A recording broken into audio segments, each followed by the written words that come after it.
Welcome to Senpai, your new home for immersive manga, manhwa, anime-inspired novels, and fantasy audiobook stories. Here, every episode brings you into a world of overpowered heroes, revenge arcs, cultivation journeys, virtual reality games, monsters, magic, and emotional character moments. Whether you enjoy dark fantasy, action, reincarnation, system stories, or epic adventure novels, Senpai is here to turn every chapter into a cinematic listening experience. So relax, put on your headphones, and let the story begin. Subscribe to Senpai and join the journey. He was disappointed that Ye Tianxin did not have an ounce of faith in him. He had once thought that as long as he was by Ye Tianxin's side, she then would come to his side happily. However, reality had shown him clearly that Ye Tianxin did not need him. He thought that Ye Tianxin was being childish and trying to spite him when she said that she did not need him. It wasn't until now, when Ye Tianxin had treated him coldly and indifferently as if he were nothing, that he understood that she was being truthful. She did not need him. She did not need his love. She did not need his money. She did not need his home. She did not need anything from him. If she needed one thing, then perhaps it was that she hoped that they could become strangers from now on. Elder sister, no matter how you deny it, Dad's blood flows in you and me, Lu Jijun said, trying to persuade Ye Tianxin. Li Qingsong raised his right hand and snapped his fingers. His bodyguards came and showed them the way out. They escorted them to the elevator. Lu Jijun looked at the closing elevator doors in despair and at Li Qingsong through the crack. How could he be so handsome? So domineering? Every action of his showed sophistication that seemed natural. There were nobility and pride in his cold and emotionless eyes. He was tall and well-built. He was remarkable. Qingxin, what are you thinking about? Gu Yanqing asked when he saw Lu Qingxin silent, staring nowhere. Lu Qingxin's thoughts were interrupted, and she answered softly, I was thinking about elder sister. What should we do if she refuses to forgive us? Qingxin, why are you so kind? People could use one's kindness to abuse them. These people, they don't deserve it. Gu Yanqing affectionately patted Lu Qingxin's hair. He had to be strong for Lu Jijun. He didn't want to be a burden to her. She's already occupied with so many things. Elder brotherly, don't bother with them in the future. They are just like that. Give them an inch, and they will take a mile. Ye Tianxin and Li Qingsong entered the hospital room, and Ye Tianxin poured him a glass of warm water. I don't intend to acknowledge him. I didn't do so in the past, and I won't in the future. Li Qingsong, however, had a different view. He took the glass from her and took a sip from it. Then, he said, I feel that he wants something from you. This might have something to do with your mother. Ye Tianxin hesitated for a moment. She spoke. My mother has been missing for over 10 years. What has it got to do with her? Ye Tianxin suddenly fell silent. A shocked expression crossed her face. Has Lu Jijun had something to do with my mom's disappearance? Did he kill her? Ye Tianxin pondered. There hasn't been any news from her mother since she left their home. Why had there not been any news? If her mother was still alive, why didn't she get in touch with Grandma? Her mother had not contacted them since she left, and there was only one possible explanation. Could her mother have already passed away? Think about it. If her mother and Lu Jijun were deeply in love with each other, then when her mother found out that Lu Jijun had married another woman, she would definitely be upset. Lu Jijun might have killed her mother out of his own selfishness. The thought filled Ye Tianxin's heart with dread. Li Qingsong comforted her, saying, Don't let your mind run wild. He would have gone to jail if he had killed your mother. Then why did my mother go missing? Ye Tianxin's voice trembled as tears welled to her eyes. I think that we have to investigate it, Li Qingsong suggested. Perhaps there is more that we don't know about what happened between Auntie and Lu Jijun. What Li Qingsong did not say was, what if Lu Jijun had killed Yi Linling? So many years have passed and they couldn't find any evidence. What was more important was that he actually suspected that Ye Tianxin might not be Lu Jijun's daughter. As for why he had such a suspicion, it was because Ye Tianxin and Lu Jijun did not look alike at all. Even though Ye Tianxin might resemble her mother, it was impossible for her not to share even the slightest feature with her father. Furthermore, he thought that a man like Lu Jijun couldn't have a daughter who was as kind and intelligent as Ye Tianxin. It is such a pity that I don't want to have anything to do with Lu Jijun. Otherwise, I might be able to find out something from him. Ye Tianxin also realized that something was off after hearing Li Qingsong's reminder. Whether in her past life or this life, Lu Jijun seemed to be hiding something from her. She had never suspected Lu Jijun in her past life. That was because she was silly and gullible. There's no need to look for him. Li Qingsong did not believe in a single word Lu Jijun said. A person who is involved in the matter will always be subjective. We can't just take his word for it and have to investigate for ourselves. Ye Tianxin thought about it and agreed that Li Qingsong did make sense. However, would this cause too much trouble for Li Qingsong? Ye Tianxin hesitated for a moment before speaking to Li Qingsong. Elder brotherly, I've troubled you again. Li Qingsong stretched out his hand and extended 2 fingers to flick Ye Tianxin on her forehead. Ye Tianxin clutched her forehead and grumbled, It hurts. This is to remind you not to speak nonsense in the future. Li Qingsong stood up and turned to Ye Tianxin. He said, Accompany your grandmother tonight. She will undergo surgery tomorrow. After the meeting with the specialists, grandmother's surgery was scheduled at 10 in the morning tomorrow. Grandmother would return with Ye Tianxin to the town of Jiaming after the surgery to rest and recover. Ye Tianxin was registered as a student in the town of Jiaming. The college entrance examination was not nationwide, so she could not take the exam somewhere else and had to return to the Jiaming High School to take them. Elder brotherly, my grandmother will be okay, right? Li Qingsong reached out to soothe the spot on Ye Tianxin's forehead he had just flicked. The chief surgeon is the best in the country. The other surgeons are all experts, so everything will be fine. I know, but I am still worried. I couldn't help it. Li Qingsong did not know how to comfort Ye Tianxin. He understood how she was feeling. He could only stay by her side silently. That night, Ye Tianxin slept with her grandmother. The surgery was scheduled for the next day, so grandmother had to start fasting that night. She could not even have a glass of water. Tianxin, come here. I have something to tell you. Grandmother motioned for Ye Tianxin to sit in front of her. She held Ye Tianxin's hands and said softly, Tianxin, if I don't make it after the surgery tomorrow, Grandmother, that won't happen. Everything will be fine. Ye Tianxin hurriedly interrupted her grandmother. She would not allow anything to happen to her grandmother. Grandmother smiled as she caressed Ye Tianxin's face and then said, You silly child. No surgery is 100% successful. They all come with risks. Even C-sections are risky. I'm just saying, just in case if I don't wake up again tomorrow, you have to take the exams and go to college. As for the tuition fee, you have my blessing, you can sell the house. However, there are some things in the house you have to take with you. You must move my bed of laid tiles on the floor. Move the tiles away, and there will be a box beneath those tiles. Remember to take the things in the box with you. Also, there is a cupboard in the attic. The things in that cupboard belong to your mother. After instructing Ye Tianxin on some matters, grandmother handed over a bunch of keys to her. Tianxin, both Duan and Li Qingsong are good people. If we haven't met them, we would have had a hard time in the capital. Tianxin, you have to repay them for their kindness in the future, when you have the chance to.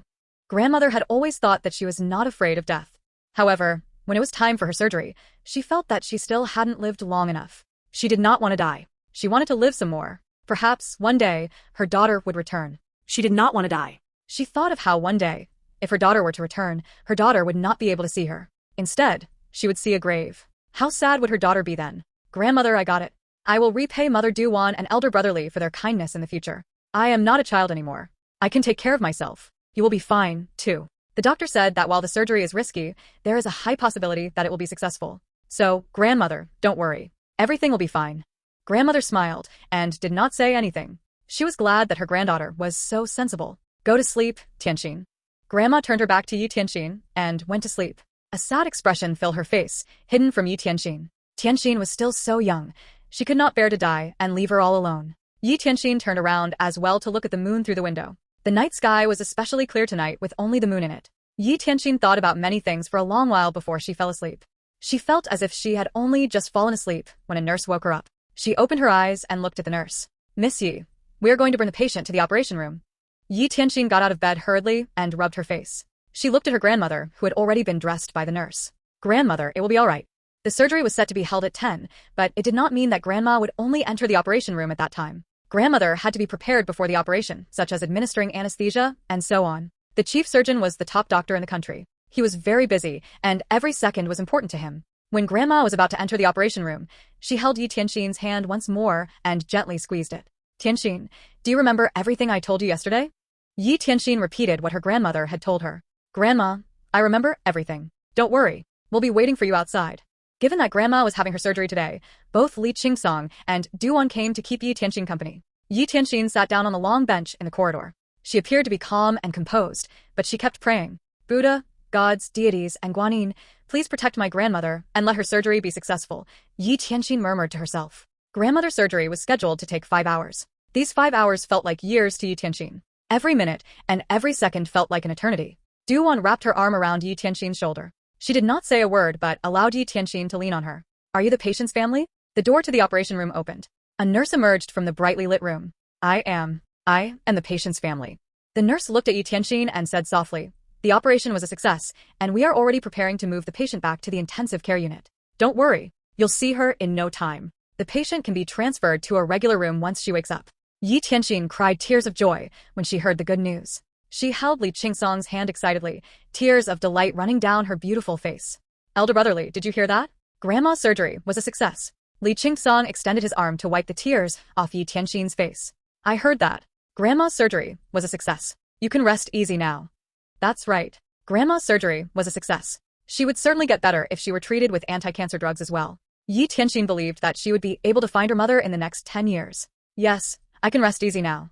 This time, her life would be different. When she was filled with hatred and wanted to relive her life, the heavens had granted her wish. She only understood at this very moment that living was much more important than hatred. She would be a fool to spend this life, which came with a heavy price, loathing someone. 2 hours later, Ye Tianxin looked at her grandmother through the glass window of the intensive care unit. For the patient's safety, only medical personnel were allowed to the intensive care unit. Ye Tianxin could only look at her grandmother from afar, but she's fine with it as long as her grandmother got better. When Li Qingsong and Ye Tianxin returned to his ward, a bodyguard approached Li Qingsong and said, "Young Master Li, there is a Madame Qin waiting in the reception room for Miss Yi." Madame Qin? Qin Lili? Wasn't that Lu Qingxin's mother? All right, I will go and take a look. Ye Tianxin pushed the doors open of the reception room and entered alone. Qin Lili looked at Ye Tianxin, who stood at the door. She had always known that her husband had a lover and that he was still in love with her. There were times when her husband would call out that woman's name in his sleep. Qin Lili felt a natural sense of superiority over that woman. So, what if that woman was the love of his life? This man was now her husband. You must be Tianxin, right? I am Madame Qin, Lu Jijun's wife. Qin Lili wore a black knitted dress. It fit her perfectly. A leather coat was draped around her shoulders, and her face was made up but looked natural. The diamond watch on her wrist sparkled. Ye Tianxin pulled a chair and sat across Qin Lili. "Mrs. Lu, I have already said everything I have to say to your husband. I do not wish to have anything to do with the Lu family. I also do not want a single cent from your family. If you can, please tell them to stop coming here. I just want to live a peaceful life with my grandmother."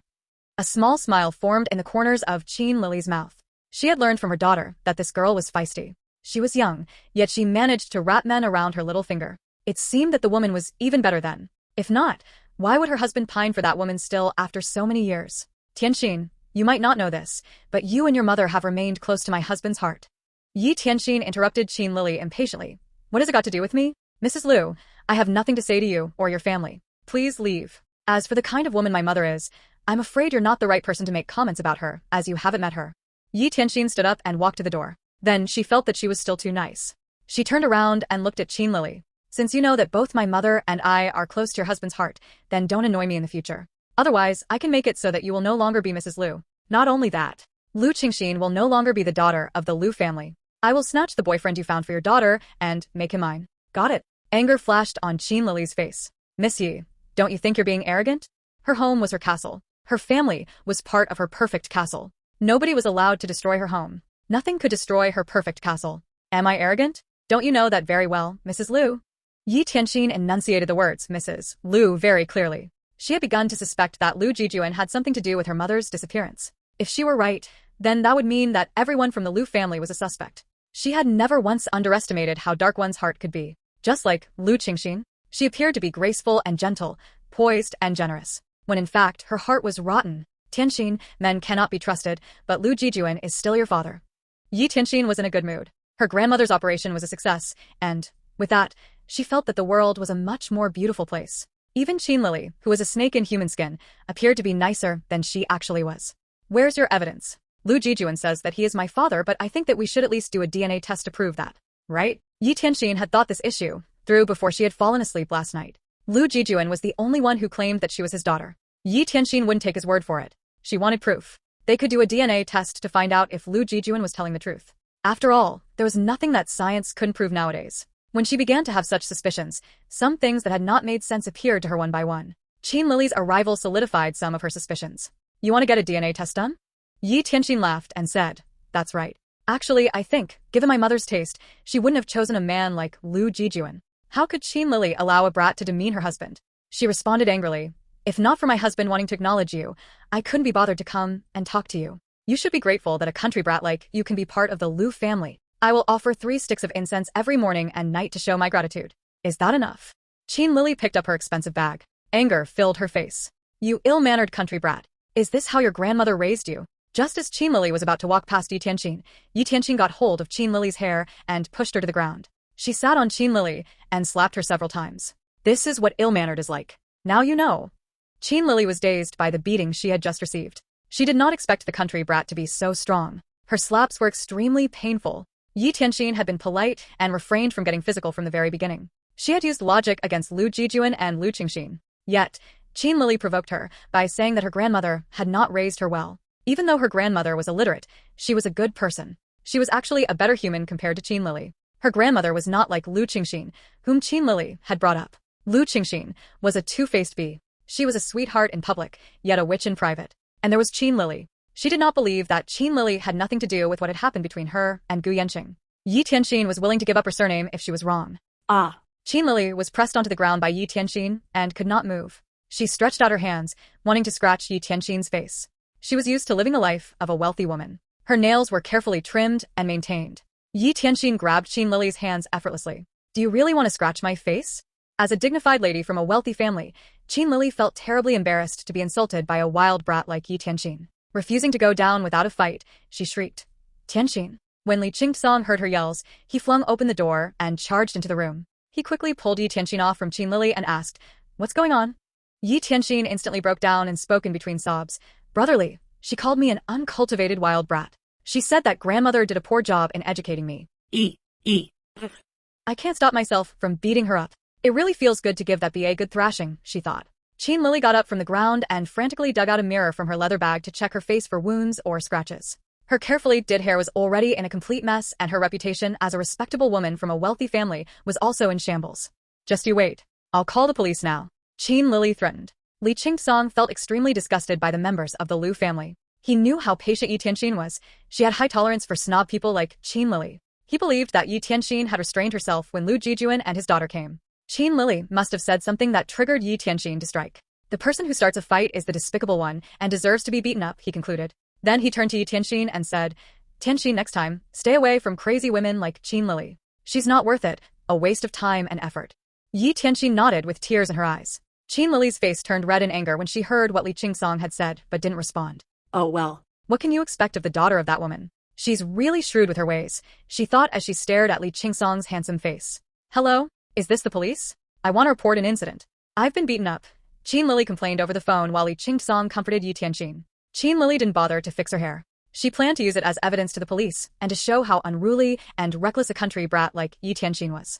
After providing the address to the police, she sat down on a chair and glared at Ye Tianxin resentfully. Let's see if Li Qingsong still dares to cover up for her, she contemplated. Thanks to Lu Jijun, Ye Tianxin had learned how to pretend to be weak and pitiful when the situation called for it. Thus, she was fearless even when she realized that Qin Lili had really alerted the cops. Sure. Go ahead and call the cops, she thought. Meanwhile, Li Qingsong had instructed someone to bring an ice bag over. While holding Ye Tianxin's hands, he put the ice bag on her palms. Earlier on, in an attempt to settle both old and new scores with Qin Lili, Ye Tianxin slapped her twice forcefully, and now her palms were in pain. "Just leave it to me if you ever need to beat up someone again in the future," Li Qingsong commented. Ye Tianxin stared at Li Qingsong as he remained focused on her palms. He was worried about Ye Tianxin and was careful not to hold her hands too tight. "I'm so pissed off. She can curse me all she wants, but who is she to criticize my grandmother? Although grandmother is just like any other elderly person out there, she makes an honest living and raised me with her hard-earned money. What gives her the right to insult the only person who was,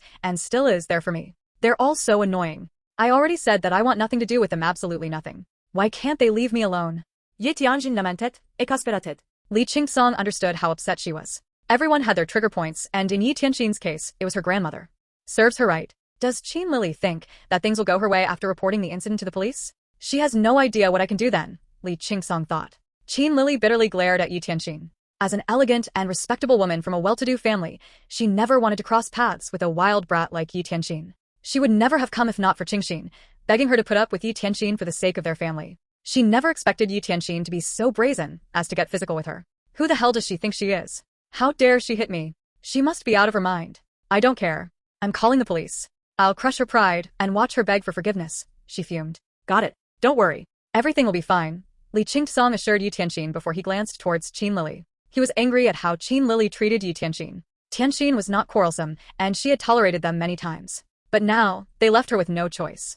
I wouldn't allow Tianxin to put up with them anymore. Otherwise, they'll only continue to push their luck, he pondered. Soon, the police arrived and they saw two bodyguards standing by the door when they got out of the elevator. The police officers exchanged a knowing look. One of them squeaked, "Some ignorant fool must have offended a big shot." In a place like the capital, the odds of bumping into an influential person were high. Thus, life was not easy for an average man. "Young Master Li, they're here," the bodyguards announced. When the two police officers entered the meeting room, they quickly spotted Li Qingsong and were scared out of their wits when they saw how furious he was. Goodness, isn't he Li Qingsong, the one whom nobody in the capital would ever dare to offend?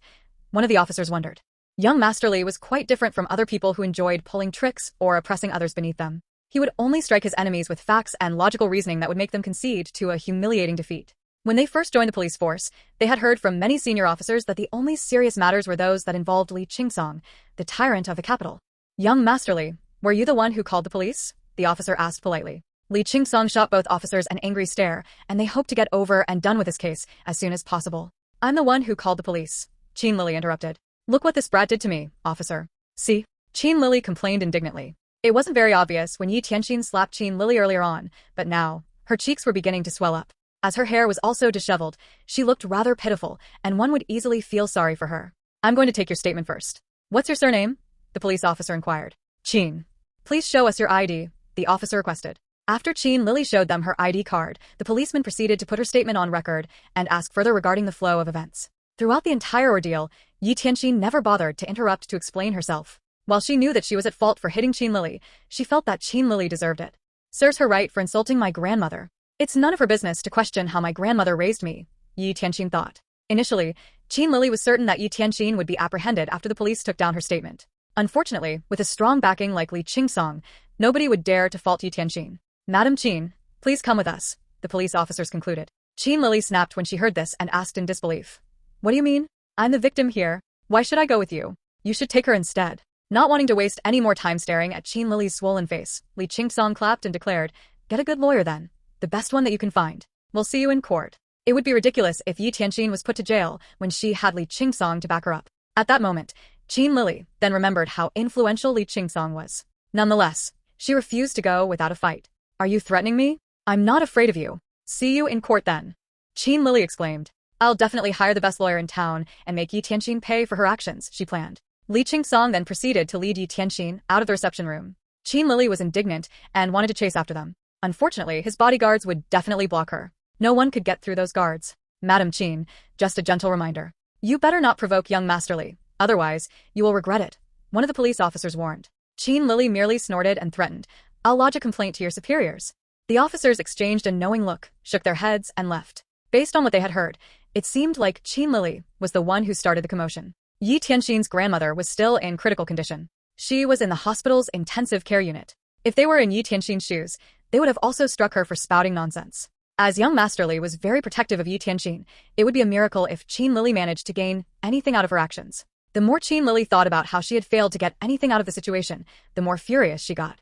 I've never felt so angry before. She fumed as she looked for her cell phone in her bag. She then called her husband. Dear, I've been beaten up, she wailed. Lu Jijun tried to pacify her, and then instructed her to wait for him to pick her up. After Qin Lili hung up, she reflected on what happened and called one of her friends. This particular friend was now the head nurse of the hospital where Ye Tianxin's grandmother was currently admitted. Her friend then dropped by and led her to the intensive care unit. Lily, I really have to go. I have a meeting. Don't stay here for too long. Don't touch anything. It will be hard for me to explain to my superiors if something goes wrong. Qin Lili nodded and replied, Got it. Don't worry. I'll just pay the old lady a visit. Dressed in a hazmat suit, Qin Lili pushed the door open and walked over to where Ye Tianxin's grandmother was. As she was fully covered from head to toe, she was certain that nobody would be able to recognize her through the CCTV. As she stared at the oxygen mask on the old woman's mouth, an idea occurred to her. She moved quietly, reaching over the oxygen mask and then removing it. She then proceeded to turn off the medical device. Shortly after, Qin Lili giggled in delight. Don't blame me for being vicious. I'm the victim here, you see. You only have yourself to blame for doing a poor job in raising your daughter. She seduced my husband, and even after a decade had passed, he still continued to yearn for her. The granddaughter whom you've raised is also a wild, uncouth brat. You have cancer and will suffer if you continue to live anyway, so consider this as mercy. I'm freeing you from pain, Qin Lili thought. After Qin Lili left the ward, she only removed her cap, light blue suit, protective gloves, and shoe covers when she rounded the corner to the stairway. She then threw them into the garbage bin and left. Ye Tianxin, you are so arrogant and disrespectful to me. Let's see if you can maintain that haughty attitude when you receive the news of your grandmother's death, Qin Lili remarked to herself, her lips forming into a wicked grin. She then fished out a bottle of perfume from her bag, sprayed some in the air, and twirled. As expected, the perfume smells great. It certainly beats the stench of the disinfectant in the hospital, she commented. Less than 5 minutes after Qin Lili left, the nurse in the intensive care unit discovered that something was wrong and triggered an ear-piercing alarm in the ward. At the same time, Ye Tianxin received a call, informing her that something had happened to her grandmother. Brotherly, why did grandmother's condition take a sudden downturn? Didn't the doctor assure us that the surgery was successful? Ye Tianxin asked worriedly. When she heard of the terrible news, her heart beat fast, and she felt weak that she found it hard to stand. Fortunately, Li Qingsong was beside her, and he managed to catch her with his arms. As Ye Tianxin looked as though she was on the verge of passing out, Li Qingsong quickly remarked, "Pull yourself together. Let's talk about this when we reach the ward." He then carried Ye Tianxin all the way to the intensive care unit. It took them a while to reach Tianxin's grandmother's room. When the doctor saw Li Qingsong and Ye Tianxin, he quickly walked towards them and said, "Young Master Li, someone snuck into the ICU and removed the patient's oxygen mask before turning off the device." Ye Tianxin immediately froze when she heard this. It's her. It must be Qin Lili, she suspected. After Li Qingsong guided Ye Tianxin on the chair, he then inquired, "Could we check the footage caught on the surveillance camera?" "Of course. I've already instructed someone to retrieve it. She'll be back anytime soon," the doctor replied. Thankfully, the nurse discovered this before everything's too late. Otherwise, the consequences would have been unimaginable. What the hell was the culprit thinking of? How could she be so bold as to attempt to pull this off in the hospital? Besides, the patient is related to young Master Li. Isn't she courting death with her actions? The doctor wondered aloud. Clutching to Li Qingsong's hand, Ye Tianxin muttered, "Brother Li, I know who it is. It must be Qin Lili." Qin Lili had worked as a nurse in the past, and it was possible that she had friends working in this hospital. While all visitors to the ICU, including Ye Tianxin, had to be registered, one could be excused from such measures if one was brought in by a hospital staff. "Here's the footage," a nurse announced as she put the laptop in front of Ye Tianxin and Li Qingsong. Everything that Qin Lili had done in the ICU was captured by the surveillance camera. "Young Master Li, we've already alerted the police," the doctor notified. However, Li Qingsong didn't respond as he sat on the chair, contemplating. "We also identified the head nurse who brought that lady into the ward." "Young Master Li, how do you want us to proceed?" the doctor inquired. When Li Qingsong heard this, he casually picked up a porcelain cup and threw it at the wall across from him. Pieces of broken porcelain were everywhere and all the hospital staff were shocked, speechless. "Do I also have to teach you how to eat?" Likinakan ang grili raplia. No. "No," the doctor stuttered, and beads of sweat broke out on his forehead. "Sir, I didn't know she would do such a thing," a voice interrupted. It was the head nurse who had brought Qin Lili into the ward. She nearly passed out when she heard of what Qin Lili had done, for she never expected her to have the audacity to do such a thing. How dare she remove the patient's oxygen mask and turn the device off? Why the F does she have to implicate me with her actions? I worked hard to get to where I am now. If I got fired because of this incident, no other hospital in the country would ever hire me again. I'll never be able to work in the medical field anymore, she fumed silently. "Jiao Hu, how could you? I can't believe you played a part in this. I expected so much from you. This is poor judgment on your part. I'll report this incident to the hospital, and we'll make sure that disciplinary actions are carried out. In the meantime, please turn over your duties to someone else," the head nurse's superintendent chided. The head nurse was clearly not expecting to be in hot water when all she had done was to help an old acquaintance. But sir," she protested indignantly. However, her superintendent waved her off impatiently and said, "You better consult a lawyer about your legal responsibilities." When the head nurse heard this, she felt as though she was strangled by an invisible hand, and she staggered backward feebly, sliding down the wall. "I'm done. It's all over," she thought. Nobody could be bothered about the head nurse's despair, and neither was Ye Tianxin kind enough to sympathize with a woman like her. Her eyes were fixed on every single action that Qin Lili was doing in the surveillance footage. I underestimated her, she thought. She never expected Qin Lili to be evil enough to do such a thing. If it wasn't for the nurse's timely discovery, grandmother would have died.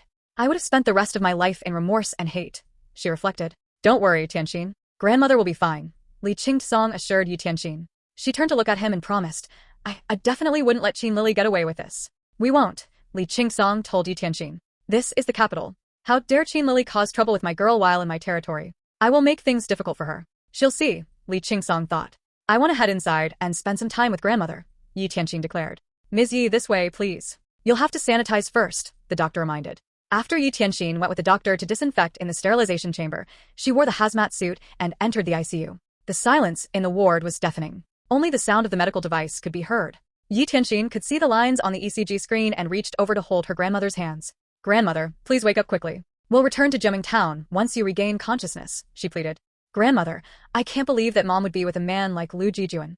I can't believe that she had such poor taste in men. Grandmother, did you know that I came in first during the preliminary test and made it into the next round? I can study in film school as long as I wanted. Grandmother, I want to stay with you. I don't mind staying in Jiaming Town for the rest of my life as long as you're with me, Ye Tianxin whispered and placed her grandmother's palms against her cheeks. She desperately wished for her grandmother to regain consciousness quickly. She felt as though her heart would also stop if anything unfortunate were to happen to her grandmother. She was filled with terror by the sheer thought of being left alone in this world. What Qin Lili had done was pure evil. If something worse happened to Ye Tianxin's grandmother, she could be charged with murder. She was caught red-handed in the surveillance camera. In the meantime, the security in the hospital had tracked down Qin Lili, who was seated on a bench in the garden, waiting for Lu Jijun. Madam Qin, please come with us, the guards ordered. Qin Lili stood up, shot them a cold stare and replied, Don't you know who I am? Madam Qin. Dear? Lu Jijun called out from afar. When he saw how his wife was surrounded by the guards, he was instantly under the impression that they had beaten her up. Not bothering to check first, Lu Jijun roared, "Back off." He then shielded Qin Lili, and Qin Lili was so touched that she uttered, "Thank God you're finally here, dear. They won't leave me alone. Back off or I'll sue you," Lu Jijun threatened. However, the guards merely sneered and rebutted, "Sir, your wife is suspected to be involved in an attempted murder. Our hospital had alerted the police, and she cannot leave our premises until the authorities arrive." Qin Lili flustered. No. "That's impossible. I've checked the ward, and there were no surveillance cameras. I'm not that stupid to do such a thing if I know that I'll be caught on camera," she thought.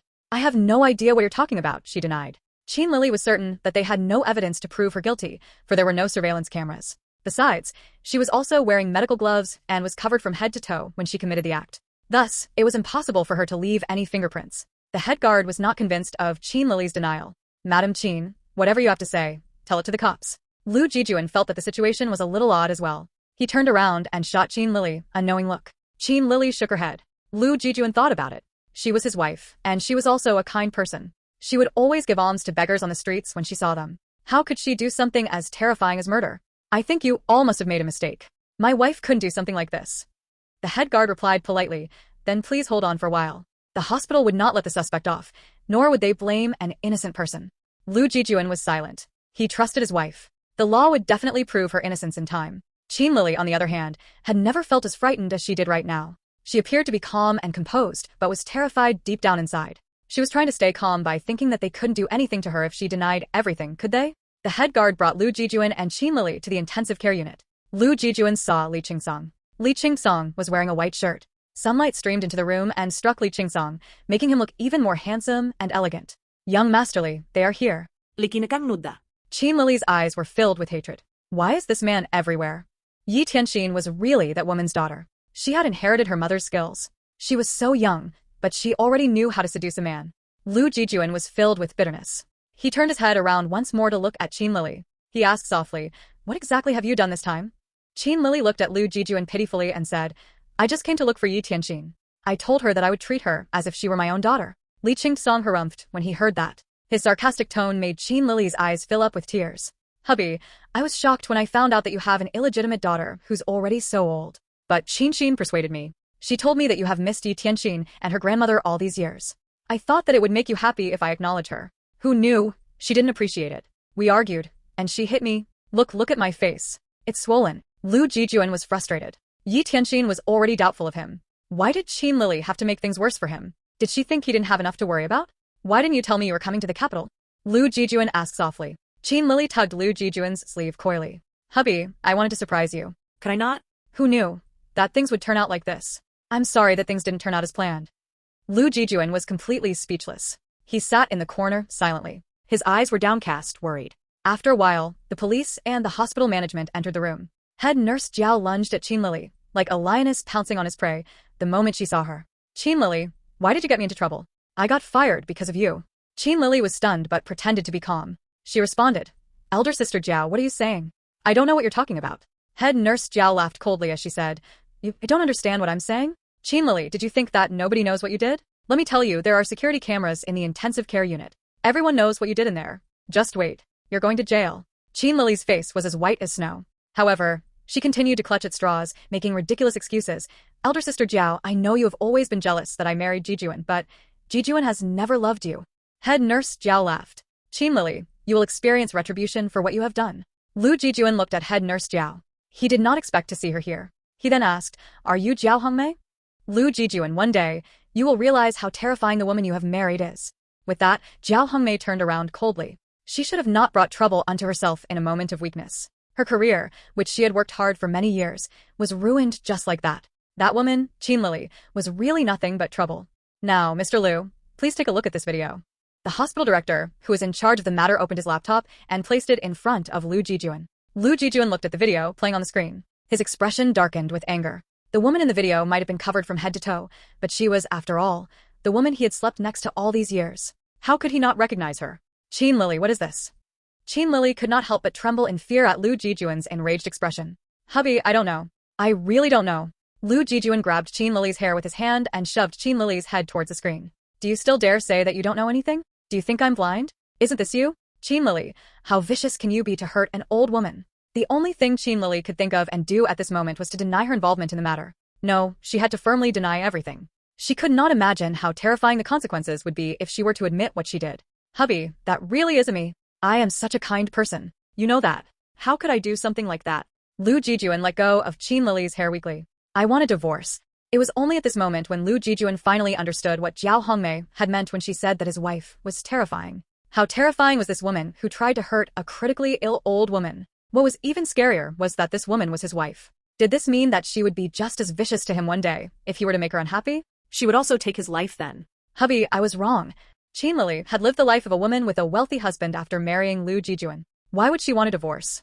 Mr. Lu, please discuss your family issues later. What Madam Qin had done is against the law. Madam Qin, please come with us. Qin Lili held Lu Jijun's arm tightly, screaming, No, I won't go.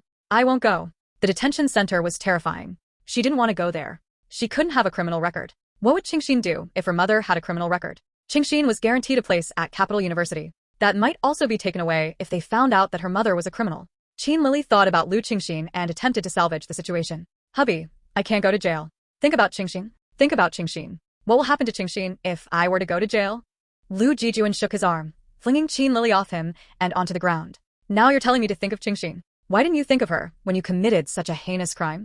Qin Lili clambered and crawled in front of Lu Jijun. Yes, hubby, I was wrong. I was really wrong, she admitted. I beg you, please, for Qingxin's sake, don't let me go to jail. Go and beg Ye Tianxin, please. She's your daughter, and she will definitely listen to you.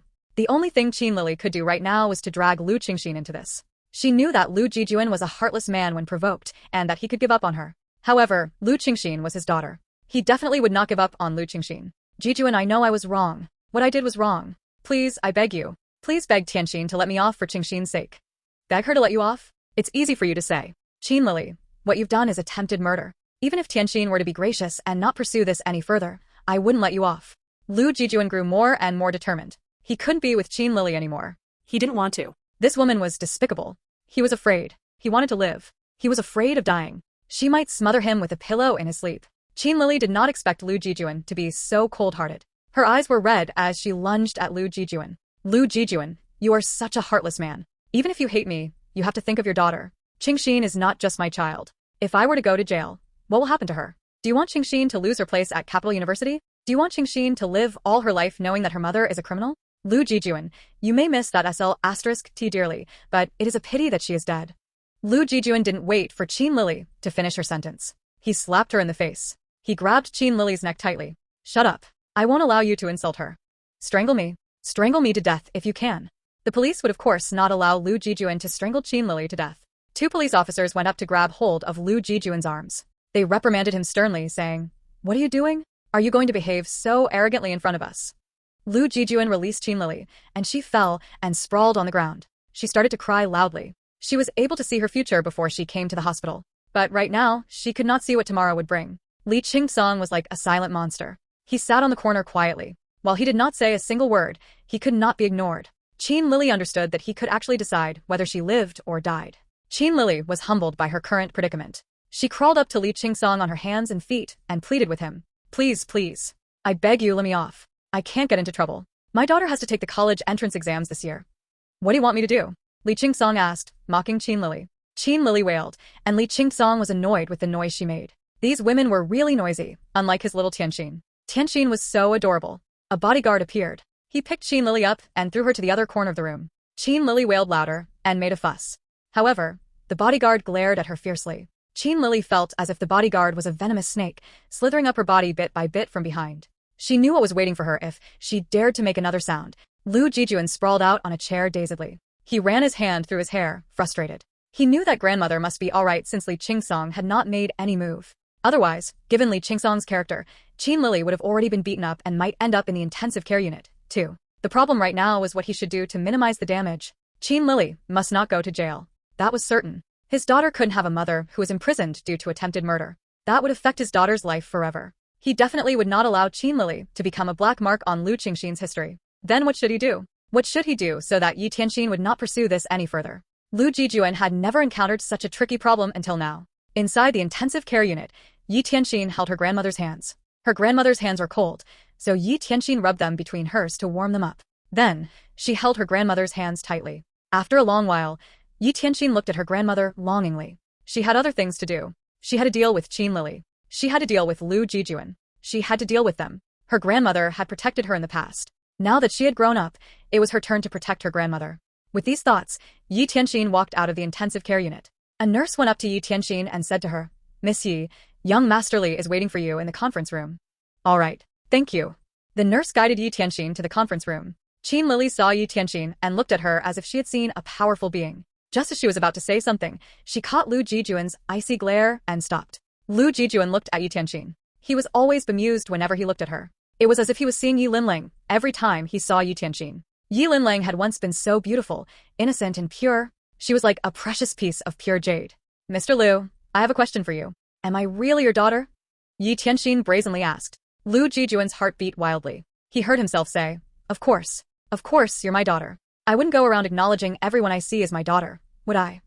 "All right then. Let's do a DNA test," Ye Tianxin suggested. Ye Tianxin decided to take the test while in the intensive care unit. She had to find out the truth. It was actually not that important to her, who her father was. What was more important for Ye Tianxin was not to have anything to do with the Lus anymore. She did not want to see either Lu Jijun or Lu Qingxin. There's no need, Tianxin. Even if we don't do the DNA test, you are still my daughter. This is something that cannot be denied. Ye Tianxin went up to Lu Jijun. She lowered her head and looked at Lu Jijun's fair but slightly wrinkled face. "I am sorry. I don't want to be your daughter at all." Li Qingsong made a gesture, and the doctor quickly drew Ye Tianxin's blood. Lu Jijun, however, refused to stretch out his hand. "There's no need. I refuse to do a DNA test." "That's not up to you." Ye Tianxin gestured for the bodyguards to hold Lu Jijun down. The doctor retrieved blood samples from both Ye Tianxin and Lu Jijun with the help of the guards. "Expedite the DNA test. It has to be done in 2 hours." Li Qingsong stood up and held Ye Tianxin's hand, pulling her out of the room. He did not want to waste 2 hours of his valuable time on Lu Jijun and his wife. Even if he had time, he would rather spend it helping Ye Tianxin with her schoolwork. "Do these questions." Li Qingsong handed Ye Tianxin a book with practice questions and looked at his watch. He sat on a sofa by the side and acted as the examiner. Li Xingchen, who only heard the news then, hurried over to where they were. When she arrived, she saw her little brother looking at Ye Tianxin with warmth and gentleness in his eyes. She had never known that her usually cold-hearted younger brother had such a warm and gentle side to him. She could not bear to disturb him. Li Xingchen had already investigated Ye Tianxin's background. She found out that Ye Tianxin's mother had gone missing, and she never knew who her father was. Meanwhile, her grandmother was critically ill. In other words, Ye Tianxin was a nice girl from a small family. If her younger brother really liked Ye Tianxin, she would definitely agree to the match. Anyway, Ye Tianxin was still young and was highly trainable. Furthermore, Li Xingchen felt that Ye Tianxin was much more gracious than the daughters from wealthy families in the capital. Knock, knock. Li Xingchen knocked on the door. Li Qingsong looked up and gestured for Ye Tianxin to continue answering the questions. Meanwhile, he got up and went to the balcony with Li Xingchen. "Sis, why did you come back?" Li Xingchen looked at her younger brother. It was odd. Her brother was younger than her, but he was much taller than her. This was especially so when they were both standing. She was his elder sister, but she had to tilt her head up to look at him. "The police contacted me, and I was worried about the two of you, so I came to take a look." "What happened?" Li Xingchen knew why the police had contacted her. It was because of her younger brother's glorious past, so the police were rather worried. They were afraid that Li Qingsong would lose his temper if he were unhappy. They had informed her because they wanted her to know that they had not bullied Li Qingsong. The upper class in the capital knew that the Li family were notorious for protecting their own. The cops were afraid that if they handled this matter poorly, Li Qingsong might blame them for it. Then they would be in big trouble. "It's just a small matter. Some people are causing trouble. Sis, I can handle such small things." Li Xingden pun syalikinkan jokingly. "It seems like school is really a good place to train someone. You have only been gone for a while, but you seem to have changed a lot."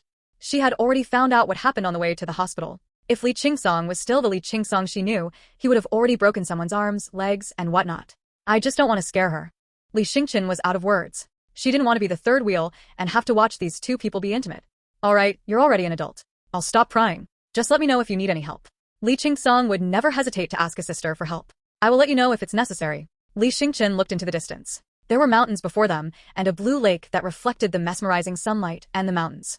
"You are almost healed. When do you plan to cancel your leave?" Li Qingsong had been seriously injured, and, because of his unique blood type, the Li family insisted that he fully recovered first before allowing him to return to the army. Now that he was better, it was about time that Li Qingsong canceled his leave. "I will cancel my leave once grandmother is discharged." Li Qingsong had always been someone who thought things through. He would not leave Ye Tianxin in the hospital alone. "All right then. How about this? I shall help you apply for a long leave. What do you think?" "No need," Li Qingsong replied. "If the timing is not suitable, I can ask for leave myself." "Oh right. Is Tianxin's dress nice? I have good taste. When mom was pregnant with you, I hoped so badly that you were a girl, but she gave birth to a scoundrel instead. I shall send some more clothes tomorrow. Tianxin is at such a great age. She should really dress up a little. Li Jijun could handle these simple things herself. However, she talked about it just to see how Li Qingsong would react. Pick more clothes in white. Tianxin looks nice in white. Li Qingsong's words made Li Jijun smile. Why do men like girls to dress in white? I think any color would look great on Tianxin. Pick some shoes for her and other things. Li Qingsong had been thinking a lot lately. Tianxin would be shooting a movie in the future. The people in the entertainment industry were always buttering up those who were better than them and bullied those who were weaker. He must not let Tianxin be bullied. He would definitely be worried about leaving Tianxin in a place like the entertainment industry on her own. Sis, help me ask around if there's any girl out there who can fight well and bear hardships. Li Xingen replica. I will help you. The siblings spoke for a while. Li Qingsong had always been close to Li Jijun. He barely kept secrets from her. Li Jijun managed to get the information she wanted and left the hospital satisfied. Inside the room, Ye Tianxin was done with the practice questions. Li Qingsong checked the questions and was happy that Ye Tianxin got all of them right. Full marks. Ye Tianxin. Really? Full marks. This was the first time that she got all the questions right and got full marks. Really full marks. Li Qingsong admitted that Ye Tianxin was more hardworking than other girls. She had to take care of her grandmother and study every day for the examinations. She had lost a lot of weight. Her eyes were like the stars, sparkling in delight. You will have no problems with the exam. Now, let's discuss which schools you plan to apply to. Ye Tianxin looked at Li Qingsong and reminded him, Elder brother Li, the results are not out yet. As long as you follow what I've taught you and answer the questions well, getting the marks will be no problem for you. Ye Tianxin was Li Qingsong's student. How could she not get a good score? I want to go to Capital University, Ye Tianxin muttered. Then, she looked at Li Qingsong with wide eyes. Capital University? Li Qingsong scanned through the list of schools in the country. Judging by the quality of education at Capital University, the university required high marks. Yes, I want to become your junior. Li Qingsong did not expect that Ye Tianxin was really determined. Then you will certainly have no problems. Do you really think so? Li Kinakang nudda. Of course, you are my student. I was and still is hands-on with you. Keep working hard. I hope that you'll become the youngest recipient of the Best Actress Award in the history of our country. Ye Tianxin smiled sweetly and replied, I'm working hard right now. Just at this moment, the doctor arrived with the DNA results. Young Master Li, the DNA test results are out. Li Qingsong gestured for the doctor to hand the report to Ye Tianxin. Ye Tianxin accepted the report and hesitated for a moment. She still did not dare to open it. She was afraid of what the results would reveal. Ye Tianxin felt a little uneasy. She was wondering if she were not Lu Jijun's biological daughter, then why did Lu Jijun treat her so well all this while? In her past life, even though Lu Qingxin had revealed what happened between Ye Tianxin and Gu Yanqing, Lu Jijun had never once berated Ye Tianxin for it. Instead, he had dealt with the matter and made Gu Yanqing marry her. When she married Gu Yanqing, Lu Jijun had even gifted her with a renovated condo in private. At this moment, all memories from her past, good and bad, played in her mind once more. Do you want me to help you look at it? Li Qingsong stretched out his hand and placed it on Ye Tianxin's arm. Ye Tianxin shook her head and said, No. I'm fine. I can do it. This was her life. She had to have enough courage to face and deal with her own problems. Ye Tianxin carefully opened the manila envelope and pulled out the report. Ye Tianxin scanned through the results. She couldn't make heads or tails of the report. There were only numbers, lots of them. She stared at the results in silence, and then she looked at Li Qingsong blankly and remarked, I don't get it. Li Qingsong took the report from her. His brows furrowed as he scanned through it. He then informed Ye Tianxin, as expected, you're not his daughter. When Ye Tianxin heard this, she gradually loosened up. I'm not Lu Jijun's daughter. But if I'm not his daughter, then who's my father? Why does he keep insisting that I'm his daughter? Questions occupied Ye Tianxin's mind. She knew who could provide her with answers. Let's go meet Lu Jijun, she decided. Now that she was relieved and in sound mind, she no longer had to worry about being morally coerced by Lu Jijun. Lu Jijun was startled when he heard the door open. When he saw the calm expression on Ye Tianxin's youthful face, it dawned on him that she was now aware of the fact that he was not her biological father. Mr. Lu, let me ask you again. Am I your daughter? Qin Lili immediately looked at Lu Jijun when she heard Ye Tianxin's question. Is she his daughter? Ye Tianxin's question echoed in Qin Lili's mind. Lu Jijun's lips curled up into a small smile when he heard this. He thought that he could take the secret to his grave as long as he insisted that she was his daughter, but he never expected her to be so clever. No, he replied truthfully, for he knew that the DNA report had already revealed that Ye Tianxin was not his daughter. But, to my eyes, you are my daughter, because you are her daughter. I'm doing this for your own good. Ye Tianxin laughed when she heard Lu Jijun's explanation and suddenly felt strange. What? She's not your daughter? Qin Lili gasped. Ignoring the guards, she dashed over to Lu Jijun and began to shake his shoulders as she yelled at him.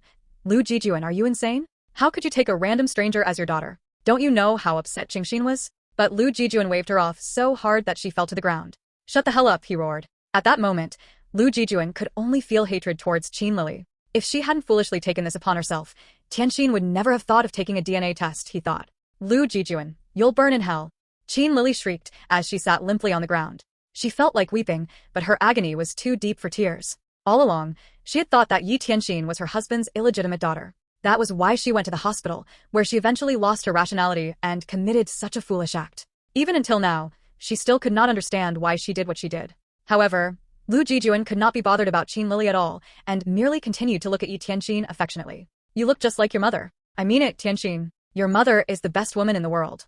Alas, an unfortunate and painful twist of fate, he sighed as he reminisced about the glorious days of his youth. Those vivid memories were engraved in his heart and would remain there until the day he died. Her face and animated expressions would often appear in his dreams, and he would call out her name affectionately over and over again. "I love your mother very much. I don't know who your father is, but I do know that he came from a wealthy family. Your mother often talked about him. When she told me that she was pregnant with you, she was really happy. She did not inform your father about the pregnancy. She wanted to surprise him when he returns." Lu Jijun's voice echoed around the room, and his eyes brimmed with a look of tenderness that Qin Lili had never seen before. His voice was also gentle, like a breeze rustling through the leaves. She waited for him, but he never returned. Then one day, she received the news of your father's demise. Back then, I urged your mother to abort the child or to marry me. I promised her that I would treat the child like my own, but your mother refused. One morning, she left without a word and returned to Jiaming Town, her hometown, where she gave birth to you. Shortly after giving birth, she wrote me a letter, where she mentioned that she had dreamt of your father. He was standing in the snow by himself and lamented to her about how cold he felt. She told me that she wanted to look for him. Tears welled up in Lu Jijun's eyes at the thought of that letter, which was his last correspondence with Ye Linling. As your mother included your address in the letter, I came to find you and your grandmother. Everyone assumed that I was your father when I inquired about you and your grandmother in town. I should have corrected them, but I didn't, for I was willing to marry your mother if she couldn't find your father. I planned to take you and your grandmother along as well, so that we could all live together.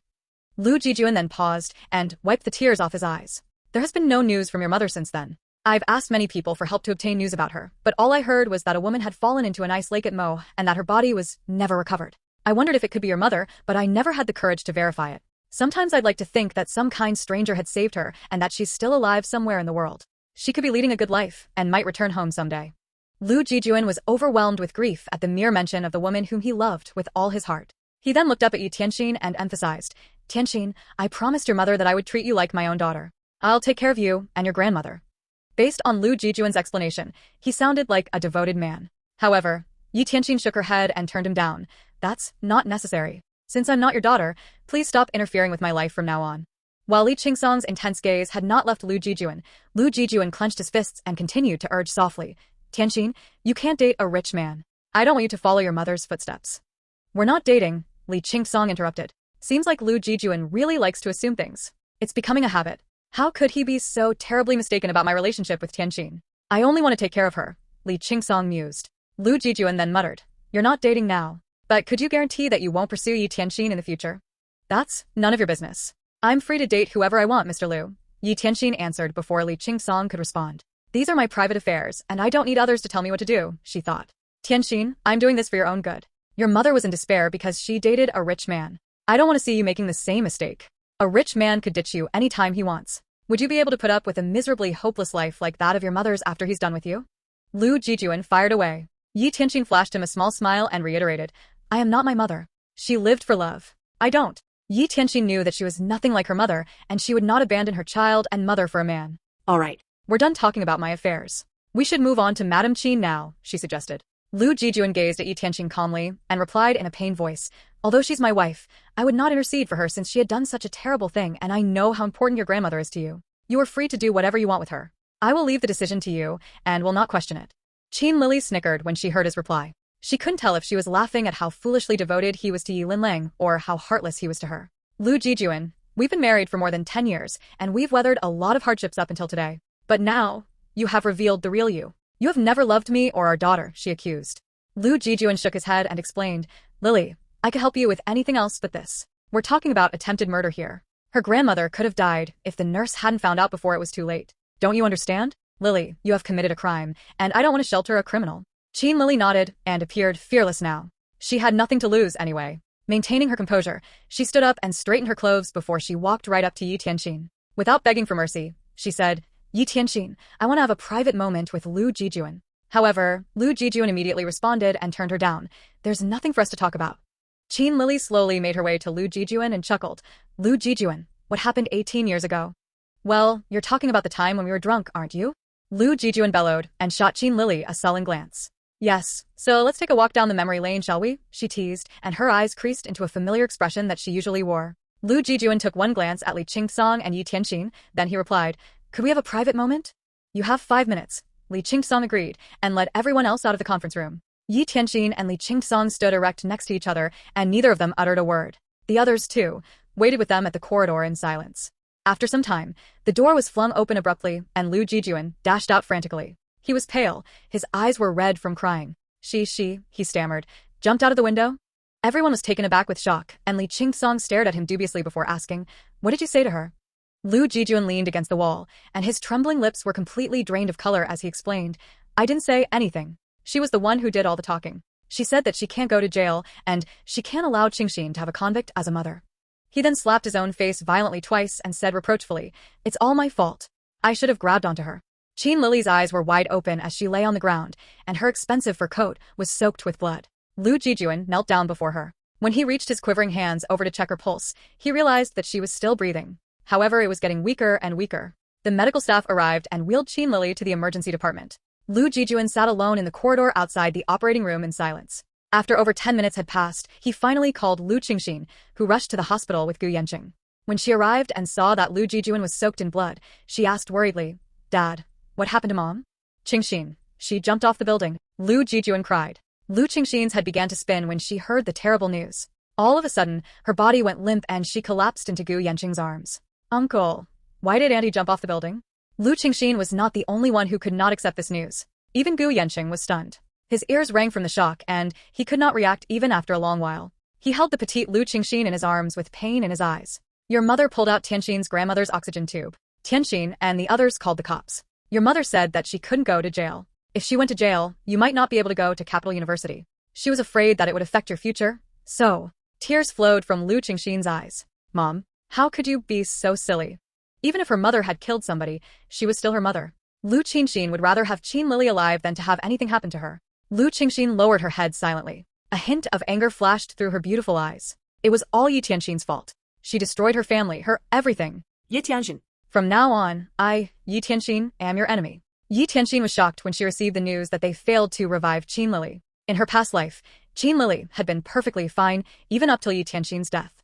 Ye Tianxin did not see how Qin Lili looked like after she had jumped off the building. However, when she thought about it, how could Qin Lili be fine after jumping off from such a tall building? Don't think about it anymore. This has nothing to do with you. Why did Qin Lili jump? What had happened between Lu Jijun and Qin Lili inside the conference room? Lu Jijun was the only one who knew what happened. The police would take detailed records based on all these. I just feel that the whole situation is a little sad. Even though Qin Lili was not a good person, she truly loved Lu Qingxin. I wonder what my mother was thinking when she left me and my grandmother. How could she bear to leave behind her aged mother and young daughter? Was she aware that her mother had been waiting for her to come home all these years? Did she have an idea what kind of life her daughter had led while she was away? Li Qingsong comforted Ye Tianxin. "There are billions of people in the world, and there are different kinds of mothers. I believe that your mother loves you. If she didn't, she would have aborted you when she found out what happened to your father. That's why, Tianxin, don't doubt your mother. Perhaps she had no choice but to do what she did." Ye Tianxin understood what Li Qingsong meant. In the past, she had thought that Lu Jijun was her father. Now that she knew that her father was someone else, she felt a sense of relief. She had thought that the unfortunate fate between her and Lu Qingxin would be unraveled with the truth that Lu Jijun was not her father. Who would have known that the relationship between her and Lu Qingxin would grow even more tangled with Qin Lili's death? Grandmother regained consciousness that night. The doctor gave grandmother a post-operation examination and confirmed that she was healing well. She would be transferred to a regular ward after staying in the intensive care unit for 2 more days. "Grandmother, do you know what happened while you were unconscious after the surgery?" Ye Tianxin said while she fed her grandmother with nutritious soup. "What happened? Lu Jijun and I did a DNA test. He is not my biological father." Grandmother was shocked. Lu Jijun had been sending her money all these years. In the beginning, he only sent a small amount, but it grew as the years went by. She had thought that Lu Jijun was Tianxin's father. So he wasn't. "Then did he tell you who your father is?" Ye Tianxin shook her head. "He said that my mother did not tell him," she relayed. "However, he should be the son of a wealthy family." When grandmother heard the words, "the son of a wealthy family," she said, No wonder I found an expensive-looking watch when I packed up your mother's belongings. Ye Tianxin immediately saw hope for the future when she heard about the watch. If she had the watch, she'd be able to find out who her biological father was using it. She'd be able to find out more about her father. She'd be able to find out everything about him. Grandmother, let's talk about this later. What's important right now is that you get well quickly. Grandmother made a sound of agreement and silently started eating. A major operation like the one grandmother had just had was very damaging to the body, so grandmother was in a pretty bad state right now.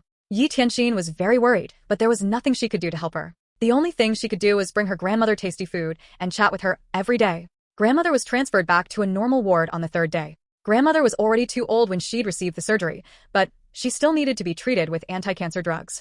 The doctor's plan for her grandmother was a 2-week stay at the hospital and an intravenous injection of anti-cancer drugs. After grandmother was discharged from the hospital, she had to continue taking anti-cancer medication to ensure that the cancerous cells were all destroyed. Grandmother, are you feeling better? Li Qingsong entered the room. Grandmutter was wearing a Qin hat. The injection of anti-cancer drugs had resulted in grandmother's hair falling out in clumps. Her snow-white hair had almost completely fallen out, leaving only a few strands left on her head. Qingsong, I'm much better. Look, I've gotten fatter. I really have to thank you. If it hadn't been for you, I wouldn't have gotten treatment so quickly. Duan had found grandmother a caregiver who was very hardworking and responsible. With the help of the caregiver, Ye Tianxin wasn't so tired anymore. Grandmother, you have to take care of your health. Your health is more important than anything.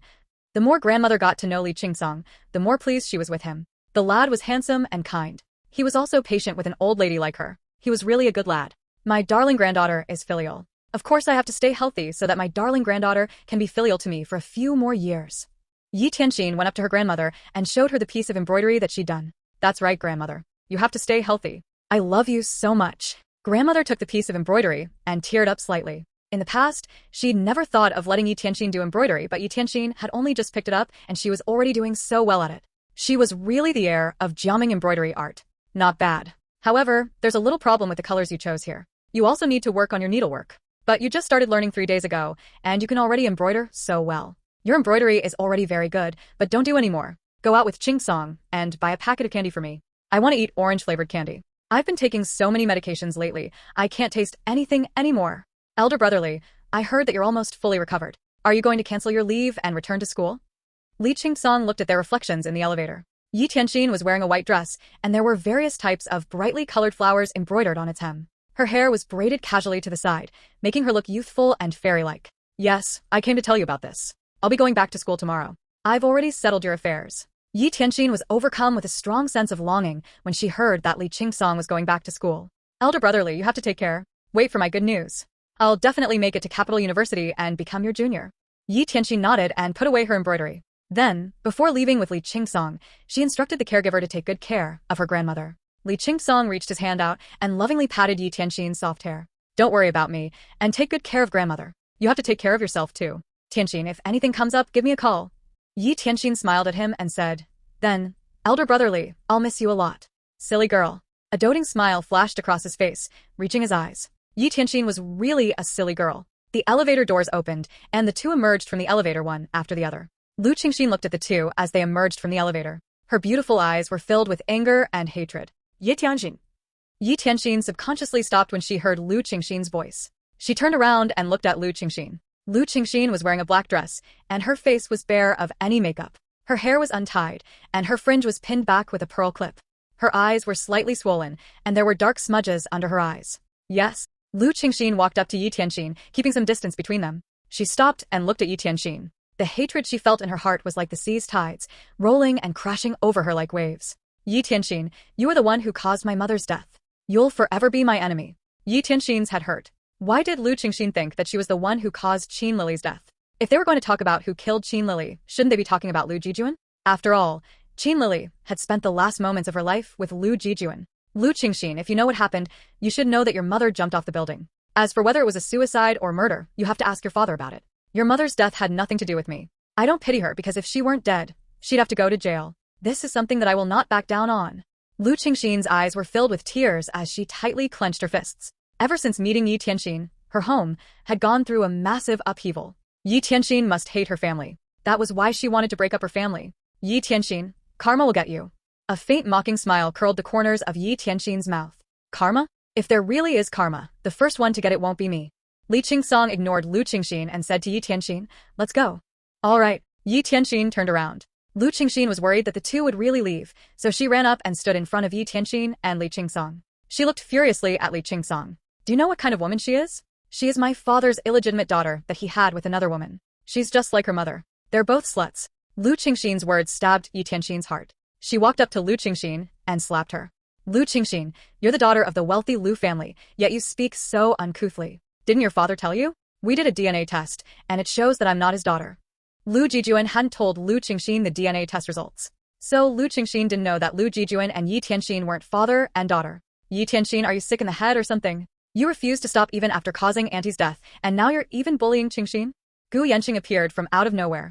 He wrapped his arms around Lu Jijun, who looked like she was about to fall, his handsome face flushed red with anger. Some people are just blind, but your heart is blind. Gu Yanqing, don't blame me later for not warning you. Be careful of Lu Jijun. She's a beautiful snake. Ye Tianxin reminded Gu Yanqing out of kindness. It was a pity that Lu Jijun was Gu Yanqing's princess. She was Gu Yanqing's darling. In his eyes, Ye Tianxin's warning was just her intentionally trying to frame Lu Jijun. Ye Tianxin, you're just jealous of Jingxin. You're jealous that Uncle Lu is nice to her. You're jealous of everything that Jingxin has. Li Qingsong's cold, indifferent gaze landed on Gu Yanqing's face. His thin lips pursed slightly, and a cold glint appeared in his eyes. At that very moment, under his gaze, Gu Yanqing felt like an invisible hand was tightening its grip around his throat, and he was unable to say a word.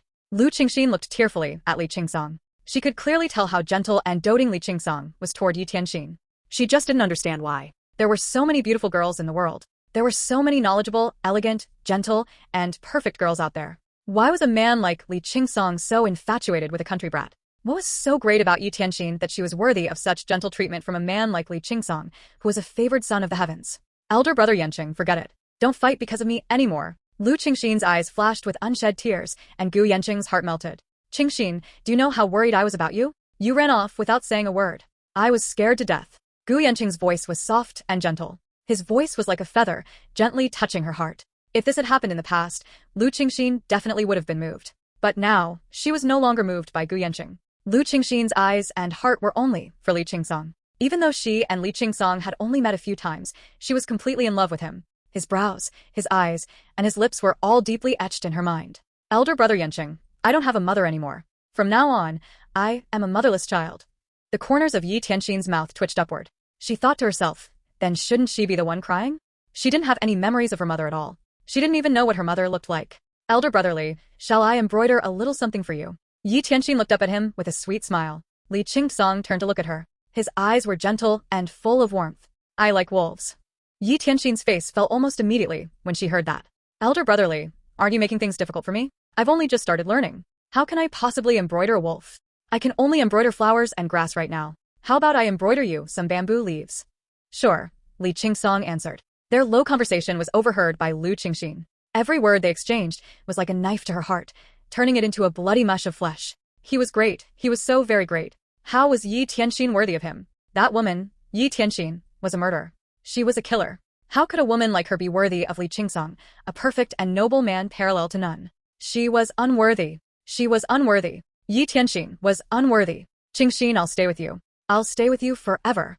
Gu Yanqing's voice rang in Lu Jingxin's ears, but she didn't hear him. She could only watch as Ye Tianxin and Li Qingsong moved further and further away from her. Lu Jingxin only turned back around after the two had disappeared from view. She hugged Gu Yanqing tightly and cried loudly. Lu Jingxin cried her eyes out. Gu Yanqing gently wrapped his arms around her and comforted her, saying softly, Jingxin, don't cry. You break my heart when you cry. Elder brother Yanqing, I want to get revenge. Will you help me? Lu Jingxin lifted her eyes to look at Gu Yanqing. Gu Yanqing held her soft and small hands in his and said softly, how you want to get revenge? Oh no. Jingxin, I don't want you to be consumed by hate. However, if getting revenge will make you happy, I'll help you. Elder brother Yanqing, you're the best. Gu Yanqing replied dotingly, silly girl. Elder brother Yanqing, when I close my eyes now, all I see is my mother. You know what? I really hate myself. If I hadn't gone to Capital Film Academy to participate in the interview, then nothing bad would have happened. If I hadn't gone to Capital Film Academy for the interview, I wouldn't have fallen down the stairs. If I hadn't fallen down the stairs, my dad wouldn't have come to the capital. If my dad hadn't come to the capital, he wouldn't have met Ye Tianxin and the others. If they hadn't met, the tragedy wouldn't have happened. Elder brother Yanqing, I'd give up everything to have my mother back. I don't want to hate. I don't want to hate my dad. I don't want to hate them either. But elder brother Yanqing, I don't have a mother anymore. I don't have a mother anymore. I don't have a mother anymore. What Lu Jingxin said was very moving. Gu Yanqing's eyes shone with unshed tears. It's all my fault. It's all my fault. I caused my mother's death. Gu Yanqing comforted Lu Jijun. He said softly, Jingxin, how can you think this was your fault? It wasn't. Then whose fault was it? Lu Jijun asked. Gu Yanqing said in an attempt to comfort Lu Jijun, of course it's Ye Tianxin's fault. Even though Auntie pulled out her grandmother's oxygen tube, wasn't her grandmother okay? So, why did she still insist on suing Auntie? She knew that if Auntie went to jail, she'd have a criminal record and that it would affect her life. Elder brother Yanqing, I wouldn't have cared if my mom had gone to jail. I'd rather she'd gone to jail than die. Lu Jijun cried her heart out. Gu Yanqing could only say, Jingxin, don't be sad. Your mother has already passed on and can't be brought back to life. You can't wallow in such sadness forever either. Then, what should I do? Lu Jijun looked tearfully at Gu Yanqing. Gu Yanqing paused for a moment then said, Jingxin, why don't you take your mind off of this? How about I take you out somewhere for a little while? I'm not in the mood for that. Elder brother Yanqing, do you know? I think I developed a mental illness. When I saw Ye Tianxin earlier, I wanted to strangle her and ask her why she hates me so much. Why does she hate us so much that she ruined our family? When she hit me, I thought, why don't I just let her kill me too? I don't want to live anymore. Gu Yanqing was worried that Lu Jijun might take her own life. So he thought, what could he do to make her happy again? Jingxin, if you're in so much pain, then let's make her suffer too. Gu Yanqing's declaration made Lu Jijun stop crying. Then elder brother Yanqing, how should we make her suffer? She asked. We'll make her lose the person she loves most, so she can experience your pain. What do you think? Ye Tianxin and Li Qingsong went to a supermarket near the hospital. Li Qingsong thought that since they were already here, they might as well get other kinds of snacks. Because Li Qingsong had discovered that Ye Tianxin never ate snacks. But didn't all girls like eating snacks? Even his female classmates at school all liked eating snacks a lot. Elder brother Li, don't buy those candied fruits. There's a lot of preservatives added to them. They're bad for your health. Either. Then, what should I do? Lu Jijun looked tearfully at Gu Yanqing. Gu Yanqing paused for a moment then said, Jingxin, why don't you take your mind off of this? How about I take you out somewhere for a little while? I'm not in the mood for that. Elder brother Yanqing, do you know? I think I developed a mental illness. When I saw Ye Tianxin earlier, I wanted to strangle her and ask her why she hates me so much. Why does she hate us so much that she ruined our family? When she hit me, I thought, why don't I just let her kill me too? I don't want to live anymore. Gu Yanqing was worried that Lu Jijun might take her own life. So he thought, what could he do to make her happy again? Jingxin, if you're in so much pain, then let's make her suffer too. Gu Yanqing's declaration made Lu Jijun stop crying. Then elder brother Yanqing, how should we make her suffer? She asked. We'll make her lose the person she loves most so she can experience your pain. What do you think? Ye Tianxin and Li Qingsong went to a supermarket near the hospital. Li Qingsong thought that since they were already here, they might as well get other kinds of snacks. Because Li Qingsong had discovered that Ye Tianxin never ate snacks. But didn't all girls like eating snacks? Even his female classmates at school all liked eating snacks a lot. Elder brother Li, don't buy those candied fruits. There's a lot of preservatives added to them. They're bad for your health. Ye Tianxin placed the bag of dried mangoes that Li Qingsong had picked up back onto the shelf. It was apparent that Ye Tianxin didn't understand Li Qingsong's intentions. She said, if you like dried mangoes, I can make some and send them to you in the future. They're all handmade. No added preservatives. Oh, right. Elder brother Li, I noticed that you like eating spicy food. I'll make some chili sauce and send that to you too. Li Qingsong had wanted to feed his little Tianxin, but it turned out little Tianxin wanted to feed him instead. Tianxin, do you know how busy you are? You have to take care of your grandmother, study, and learn embroidery. Where are you going to find time to make all this? Don't bother. Rest more instead. You're a girl. You shouldn't go to bed so late every night. Go to bed early and wake up early. You have to get 8 hours of sleep every day. Li Qinkang suddenly understood Li Xingyan. Li Xingchen used to like saying the same things to him day in and day out. Back then, he wondered if his elder sister had entered menopause early. Why else did she prattle on and on? Yet now that he had the cutie pie that was Ye Tianxin, he too felt that he was becoming more and more naggy. This wasn't a good sign. Elder brother Li, I'm not a 3-year-old. I can take care of myself. You, on the other hand, have to be careful. Ye Tianxin was worried that Li Qingsong might get injured. He had a rare blood type. It'd be much more dangerous for him to get injured compared to someone with a common blood type. Li Qingsong and Ye Tianxin were focused on picking out things from the wide variety offered in the supermarket. They were completely unaware that Lu Jijun and Gu Yanqing had formulated an evil plan in the hospital. Tianxin, let's pay for these things. Ye Tianxin and Li Qingsong went to the cashier. One by one, Ye Tianxin placed the items in their shopping cart onto the counter. The cashier scanned the items and said, your total comes to 68.60.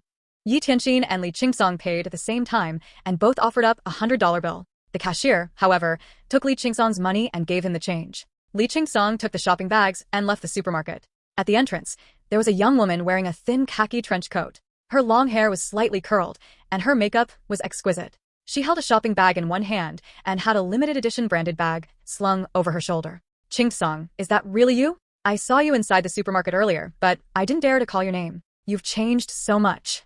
Li Qingsong looked at the young woman. He hummed softly for a moment before asking, I'm sorry, who are you? Yu Qinghuan's heart immediately sunk. I'm Ye Tianxin. We hosted the orientation night for Capital University together. Don't you remember? I must have forgotten. Did Li Qingsong really not remember her? Yu Qinghuan could barely keep the slight smile she had on her face any longer. She knew how outstanding Li Qingsong was. However, he was cold and kept to himself. He was so cold that she could never summon up the courage to confess to him that she liked him. It had been 2 years since then, but Li Qingsong's eyes had become so warm. His eyes were like a sunny spring breeze, and they made a person feel very comfortable. When she had seen Li Qingsong in the supermarket earlier, he had been looking down, picking out a bag of dried mangoes. His eyes were so gentle. They were like miniature suns, shining with warm light. At that moment, her eyes filled with tears. She finally understood. It wasn't that Li Qingsong was cold or that he kept to himself. It was because she wasn't the sun that could melt him. But you seem to have changed a lot. Your hair is shorter, and you seem a lot different. Yu Qinghuan's gaze landed on Ye Tianxin. She asked softly, Is this your younger sister? She's so pretty. Li Qingsong made a sound of agreement. Then he said, Is there anything else? If not, we'll leave first. Yu Qinghuan replied in a friendly manner, saying, All right, you all head off first. I'm still waiting for someone. Li Qingsong and Ye Tianxin had only made it about 10 meters before Yu Qinghuan ran after them and said, Li Qingsong, let's add each other on QQ. We're all in the capital, and we can meet up for dinner or something. I don't have time. Li Qingsong refused, then continued walking off with Ye Tianxin. After crossing a junction, Ye Tianxin turned around slightly and saw that Yu Qinghuan was still standing where they had left her. Elder brother Li, do you really not remember that beautiful elder sister? Li Qingsong asked. Is she beautiful? I didn't notice. Ye Tianxin felt a twinge of pain in her heart. She pitied the beautiful elder sister called Yu Qinghuan. Yu Qinghuan hadn't bothered to hide how much she liked Li Qingsong, but he didn't notice at all. I think she's quite pretty. She seems to like you. Li Qingsong stood inside the elevator, looking at Ye Tianxin's face. Her face was very youthful and lively. At that moment, he thought that Ye Tianxin was beautiful. She didn't have any makeup on, and yet, she had a face that could launch 1,000 ships. This thought filled Li Qingsong's head, and his face suddenly grew bright red. Then she must have really bad taste. She could have liked anyone. So why did she like him? Wasn't that a sign of bad taste? Why is that so? Ye Tianxin asked curiously. Wasn't being liked by someone something to be happy about? Why did elder brother Li say that Yu Qinghuan had bad taste? I don't have extra time to spend on relationships. Ye Tianxin replied seriously. Elder brother Li, liking someone is a very happy thing. You're right, Li Qingsong said. Then he fell silent and didn't say anything else. Ye Tianxin stole a glance at Li Qingsong's side profile. His nose was long, and his eyes were deep. His perfect features were godlike. Even though his hair was short, he didn't look severe. Instead, he looked clean and neat. He was cold and silent, like snowy mountains in the distance.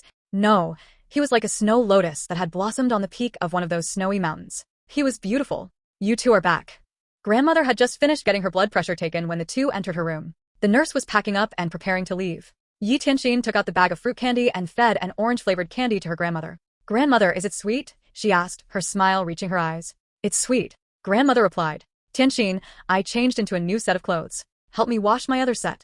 All right. Ye Tianxin turned around and went to the bathroom. Grandmother gestured for Li Qingsong to sit down. Then she said, Qingsong, you're from the capital, aren't you? In the future, when Tianxin goes to the capital to go to college, please help me take care of her. This granddaughter of mine is kind and beautiful. I'm worried that some people might try to take advantage of her, and she won't know how to protect herself.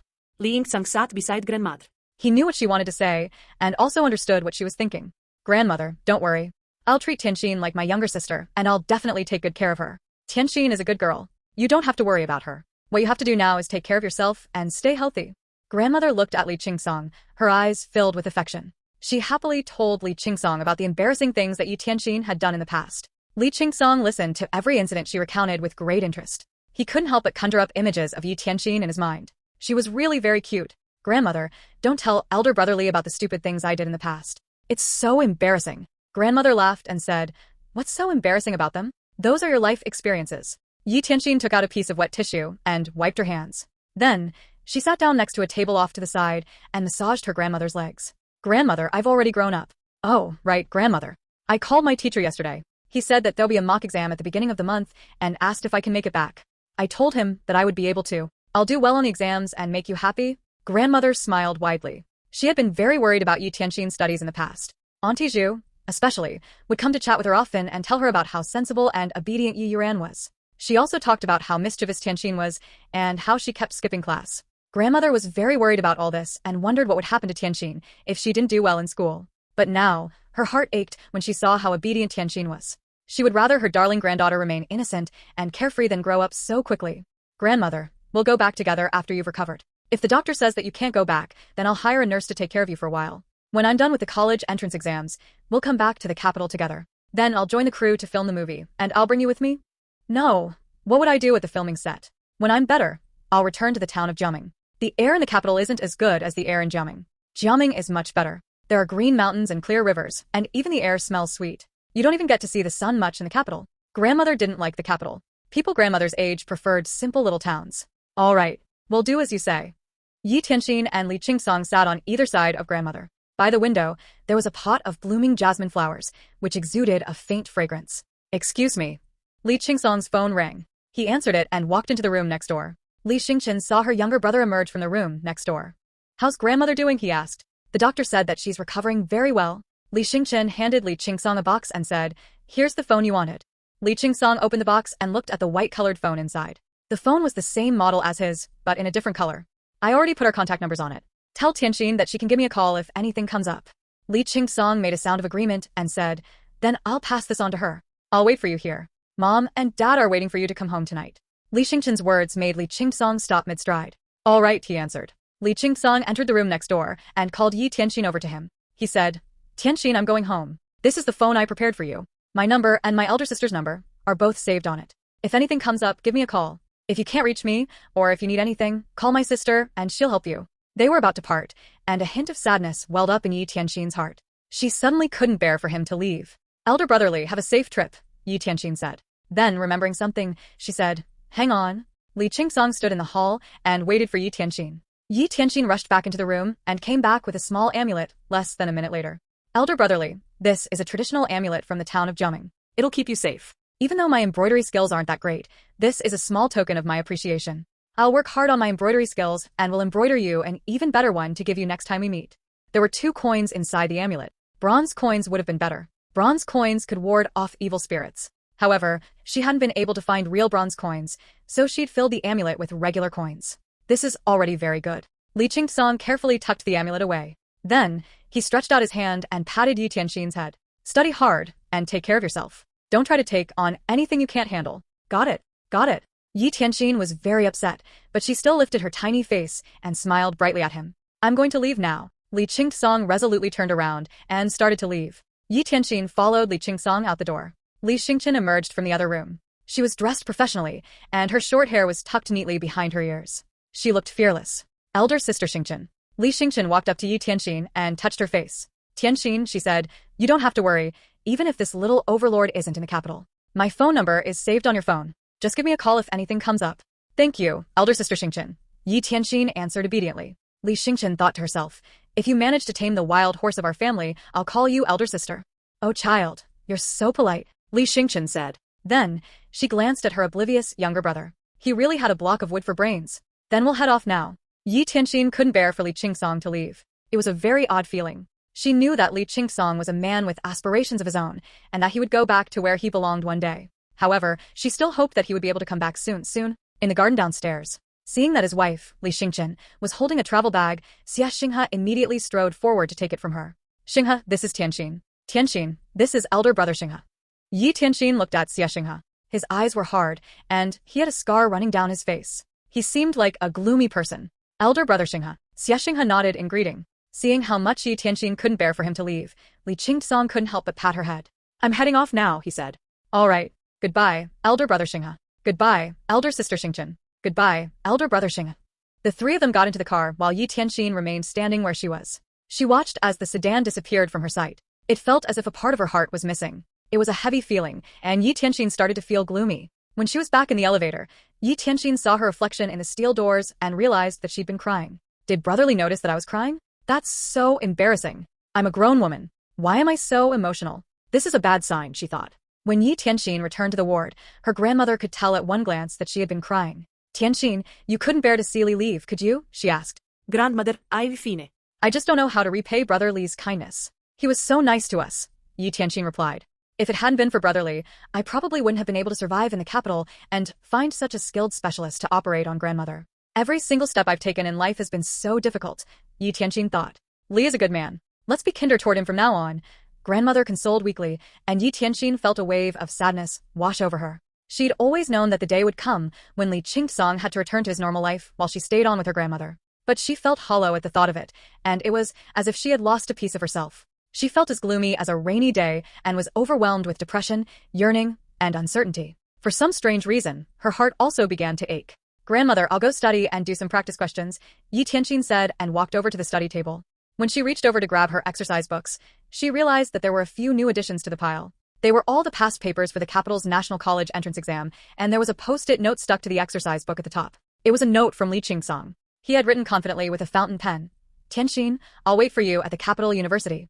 Tears furiously streamed down her cheeks when she saw this. Lowering her head in silence, she took out her pen to attempt the questions. Some people are born gifted, but Ye Tianxin wasn't one of them. She could only fulfill her dreams through effort, diligence, and dedication. Ye Tianxin gradually became engrossed in solving the problems in the past year's papers. With each question she completed, she felt as though she was being liberated, and she gradually started to loosen up. Only when the light switched on because it was evening did Ye Tianxin finally pause to look up from her exercise book.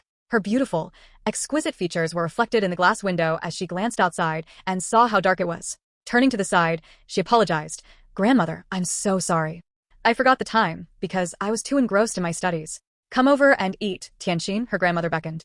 Her grandmother's meals were specially catered based on the recommendations from a professional nutritionist who would analyze her condition and advise the hospital staff accordingly. They gave her grandmother many dishes but in small servings, and everything looked so appetizing that it made the simple act of eating an enjoyable thing to do. "Grandmother, go ahead and eat. I'll wash my hands first," Ye Tianxin said and walked over to the bathroom. She ate dinner with her grandmother after she washed her hands and returned to the ward. Ye Tianxin was happy to see that her grandmother's appetite was much better now. After dinner, under her grandmother's guidance, Ye Tianxin earnestly attempted to embroider. After some time, she washed up and headed off to bed. Tossing and turning in the dark, she couldn't seem to fall asleep, so she took out her phone and tapped on her call log. Li Xingchen was a very thoughtful young lady and had saved her younger brother's contact on Ye Tianxin's phone under the name of Li Qingsong. This way, it would always be the first number to appear in her contacts, since the contact list was arranged in alphabetical order. Ye Tianxin took out her phone and sent a text message to Li Qingsong. "Brother Li, have you reached home yet?" But on second thought, she deleted it, thinking the message was inappropriate. Then, she typed, "Brother Li, I saw the exercise books that you left behind for me. I'll definitely make it into the capital university." No. Ye Tianxin rejected this message too, and shook her head violently as she deleted it. "I have no idea what to say. Should I ask him what he's doing now? I wonder when we'll ever meet again," she thought, feeling incredibly sad. Clutching onto her cell phone, she stared fixedly at the words Li Qingsong on the screen. After a long time had passed, she finally decided to switch her cell phone off and place it beside her pillow. Then, she shut her eyes and slipped off into a deep slumber. It was quiet at the Li residence. After dinner, all 5 members of the Li family lazed around on the mahogany sofa in the living room, chatting with one another. Li Xingchen skillfully prepared kung fu tea and served everyone a cup once she finished making it. The air was filled with the calming fragrance of tea, and everyone gradually loosened up. "Qingsong, don't injure yourself again this time. Stay safe," Wu Tong stressed. She was very worried about her son, because if he were to get into an accident, the consequences would be unthinkable, since his blood type was rare. They were lucky that a young lady had volunteered to donate blood to him when he'd been injured the last time. Wu Tong couldn't even bear to imagine what would have happened otherwise. "Got it, Mom. I'll take care of myself. Don't worry," Li Qingsong assured her. Wu Tong then turned to Li Hang, who was sitting next to her, and said sternly, "Say something. Qingsong is leaving tomorrow." "I have nothing to say. Qingsong is a grown man, not a 3-year-old child. He knows what he should and shouldn't do. You don't need to worry about him so much," said Li Hang. "How could I not worry about him? He's my son, and he's a part of me," Wu Tong thought. "Xinghe, please help take care of Song," Wu Tong requested, and Li Xingchen couldn't help but burst out laughing. "Mom, you're really desperate, aren't you?" Li Xingchen said. "Xinghe isn't working in the same place as Qingsong, so how could he look after him?" she asked. "Mom, I'll take good care of myself. Don't worry," Li Qingsong reiterated before he glanced at the time on his watch. As he had a date, he said, "Mom, I have to leave. I'm meeting someone to discuss some matters." "It's so late already. Who are you meeting?" "Our family hardly gets to spend time together. Can't you stay a while longer?" Wu Tong replied angrily. However, Li Hang assured Li Qingsong, "Run along, son." Wu Tong could only look on helplessly as Li Qingsong gradually disappeared from sight. "He really can't stay put at home for a minute, can he? Am I that scary that he can't bear to stay at home? He's going to leave tomorrow morning, and it won't be easy for us to spend time together anymore," she muttered. "Mom, Qingsong's a grown man," Li Xingchen said. "He has his own list of things to do, so don't let your imagination run wild. All right, you and Dad should have an early night. Xinghe, and I should get going too. Xie Xinghe was usually a reticent man who rarely spoke. Wu Tong stood up. Then, she retrieved a bag of items from the refrigerator and shoved it into Li Xingchen's arms. Xingchen, I think Xinghe's lost weight. You should prepare some delicious food for him. He's busy at work every day, so as his wife, you must learn to care for him, Wu Tong nagged. Feigning jealousy, Li Xingchen grumbled. Mom, I'm your child, not Xinghe.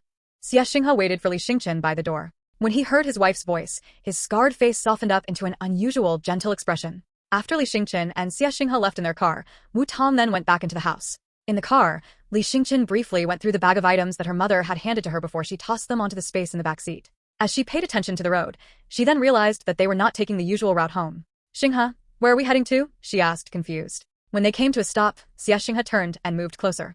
You, he whispered to her ear. Li Xingchen stuttered, and her cheeks blushed. Xie Xinghe then held her hand with his free hand and cooed, Dear, I love you. Lowering her head, Li Xingchen stared at their interlocked fingers and murmured, I love you, too. Li Qingsong and Jing Zichen had arranged to meet in a tea house. Jing Zichen was already there when Li Qingsong arrived. When the waiter lifted the bamboo curtain, Li Qingsong walked in sideways and stood in front of the table. Jing Zichen was seated between two girls, whom he maintained an approximate distance from, and appeared rather calm. There's something that I need to talk to you about, Li Qingsong began, and Jing Zichen instructed the girls, Leave us. Li Qingsong then took a seat after the girls had left. However, as the horrible scent of their perfume continued to linger in the air, he flinched in disgust. Dude, can't you just say what you want over the phone? What made you come all the way down here? Jing Zichen teased. Li Qingsong then took out a resume and placed it on the table for Jing Zichen to read. When Jing Zichen saw the colored passport-size photo, he asked earnestly, Bro, is this your girlfriend? The lady in the photo had short hair and was wearing a white t-shirt. She looked plain and out of Li Qingsong's league, who was blessed with good looks. I intend to arrange for her to work for your company. I'll pay for her salary. Send her to this girl, under the company's name. She'll act in Jin Xian's movie after her college entrance exam. Li Qingsong then handed another photo over to Jing Zichen. It was a photo of Ye Tianxin. She was dressed in a white dress and was paring an apple by the window when the photo was taken. Her smile looked exceptionally warm and her features were unusually delicate. Her aura was also so otherworldly that even Jing Zichen, who had met a fair share of women, felt certain that she would be able to garner fans all over the world if she were to carve out a career in the entertainment industry. Bro, how's this girl related to you? Care to share? He pressed on. She saved my life, Li Qingsong revealed. Gosh, dude, you're such an amazing person. But I can't believe that you're still so. Jing Zichen groaned and felt as though Li Qingsong had just messed up his outlook in life. Li Qingsong proceeded to take out another contract that he had drafted in advance and handed it to Jing Zichen. This is your management contract with her, he informed Jing Zichen. After Jing Zichen read through the details, he had mixed reactions but was finally convinced that Ye Tianxin had indeed saved Li Qingsong's life.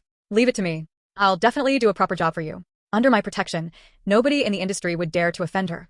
Jing Zichen vouched confidently.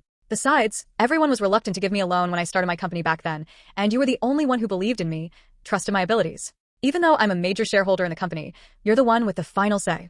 I promise you that I will nurture her to become one of the best actresses out there within a year, Jing Zichen assured. The Jing Entertainment Company was one of the leading companies known for its ability to groom artists under its management. No need. This is the only movie she will film. She will go to college after filming it. Li Qingsong briefed Jing Zichen on several issues. He was afraid that Tianxin would be mistreated when he was not around. Tianxin was a simple girl from the suburbs. She could be naive to the inner workings of show business. Li Qingsong wouldn't let the darkness of the world touch her. Jing Zichen took note of all the things Li Qingsong told him. Since Li Qingsong personally tasked him with Ye Tianxin, he would naturally do a good job. Bro, don't worry. I will definitely take good care of her. You can hold me responsible. Not one mosquito could go near her. Li Qingsong knew that while Jing Zichen looked dubious, he was a trustworthy person. Otherwise, he wouldn't have handed over such an important matter to Jing Zichen. The two sat for a while inside the cafe. Jing Zichen left the two young ladies and went to have supper with Li Qingsong before sending him home. The next day, the sky was brighter. Li Qingsong wore his uniform and got into a car parked outside. He went to the hospital first, walking on a familiar path to the ward. Ye Tianxin was still asleep. He walked up to the bed and reached out to cover Ye Tianxin with a blanket. Then, he put a laptop on Ye Tianxin's desk before leaving quietly. Grandmother emerged from the room when he was about to leave. She greeted him and said softly, Qingsong, have a safe trip. Be careful. Li Qingsong nodded and answered, Grandmother, I'm going off. You have to take care of yourself as well. Tianxin's still asleep, so I won't be able to say goodbye to her. All right. Grandmother stood by the window and watched as Li Qingsong got into the car. Her heart was heavy. Sunlight shone into Ye Tianxin's room. She opened her eyes lazily and stretched her arms. She seemed to have had a good dream last night. Despite having a good dream, she didn't remember what it was about when she woke up. Oh. What's this? Ye Tianxin wondered as she looked at the box. She picked it up and examined it closer. It was a new computer. She hurriedly put on her slippers and went to grandmother's room. Grandmother, did elder brotherly come by? He stopped by in the morning. He looked very handsome in a suit. He saw that you were sleeping, so he didn't wake you up. Ye Tianxin made a sound of frustration. She was sad to miss Li Qingxing. Grandmother, you should have woken me up. Grandmother just smiled and did not say anything. Ye Tianxin washed her face and prepared to accompany her grandmother for her checkup. Grandmother could already get off her bed and walk around, but Ye Tianxin wouldn't let her do much activities. She and the nurse pushed grandmother in a wheelchair to do a series of examinations, which were only completed at almost 11 in the morning. When the two returned to grandmother's room, a man was waiting outside. Jing Jijun turned around and looked at Ye Tianxin. She was wearing a purple sleeveless dress and a pair of nude ballet flats. Her long hair was tied up into a ponytail. There was a faint hint of sadness on her beautiful face. Are you Ye Tianxin? I am Jing Jijun. This is my card. Ye Tianxin gestured for the nurse to help grandmother into the room. She and Jing Jijun sat on the sofa in the living room to talk. Please take a seat, Mr. Jing. Jing Jijun sat down and glanced at how Ye Tianxin was sitting. She sat demurely. Her legs were crossed and her back was straight. She looked very dignified and elegant. Just by looking at Ye Tianxin, Jing Jijun wondered if she was really from the countryside. Ye Tianxin lowered her head and glanced at the gold embossed name card. Jing Entertainment Group. The company would become the biggest entertainment company in the country in 10 years. Ye Tianxin, it's like this. I saw you from the interview at Capital Film Academy. I really enjoyed your performance and want to have you on board. From now on, we will manage all your activities. I have already drafted a management contract. You can review it and let me know. Jing Jijun handed over the management contract to Ye Tianxin. She then proceeded to read it. She thought that the contract was rather odd. She was a newbie and did not deserve a contract with such great terms. Mr. Jing, I am very sorry. I do not have any intention of signing with the management company for now. Ye Tianxin thought that the entire situation was rather weird. Something must be up. Otherwise, would there be a contract with such good terms? This must be some kind of a trap. The profit ratio she would receive from signing with Jing Entertainment Group was 8-2. She was just a newbie, but Jing Entertainment Group had given her an A-list contract. How could this be possible? Did these people think that just because she was from the suburbs she was naive? Jing Jijun was very patient. He thought that Ye Tianxin just needed a little push. He pressed further. Ye Tianxin, don't be mistaken. I know that you have already signed a contract with a great director, Qin Lili. That is why I gave you such good terms on the contract. You might not have heard of my company. We are not a big company yet, but Jing Entertainment Group will definitely become the most sought-after firm in the country. Both local and international artists will come and work for me. Ye Tianxin nodded. Yes, you will be successful. You did make everything you just said come true. You will definitely succeed. I believe in you. Jing Jijun was delighted by Ye Tianxin's response. She was indeed Li Qingxing's savior. She was just like his bro. Ye Tianxin, I love your character. I truly want you to sign with us. Please believe me on this. Furthermore, I will give you full autonomy and will not force you to take part in films you don't like. Even though Ye Tianxin knew it would be impolite to interrupt Jing Jijun, she still did so. I'm sorry, Mr. Jing. I will not continue to stay in the entertainment industry, she began. I only took on this film because first, Qin Lili is a renowned director. Second, I need money. I will no longer act once this movie is over. Ergo, I don't have to sign a management contract. Jing Jijun could not wrap his mind around what Ye Tianxin had just said. Was she telling the truth? Did she know what awaited her once she starred in a film directed by Qin Lili? No Xian girl could remain anonymous. Absolutely no one. They eventually all became A-listers and were on top of their careers. Ye Tianxin, you're filming a movie by director Qin Lili. Wouldn't it be a pity if you quit just like that? Ye Tianxin shook her head. She knew better than anyone that young and beautiful artists would take over in the next 10 years. Those who genuinely love acting would eventually be overtaken by them. She did not want to become a star that would eventually be a has-been. She wanted to be the brightest star in the sky. Mr. Jing, I will not continue to stay in the entertainment industry, and my life belongs somewhere else.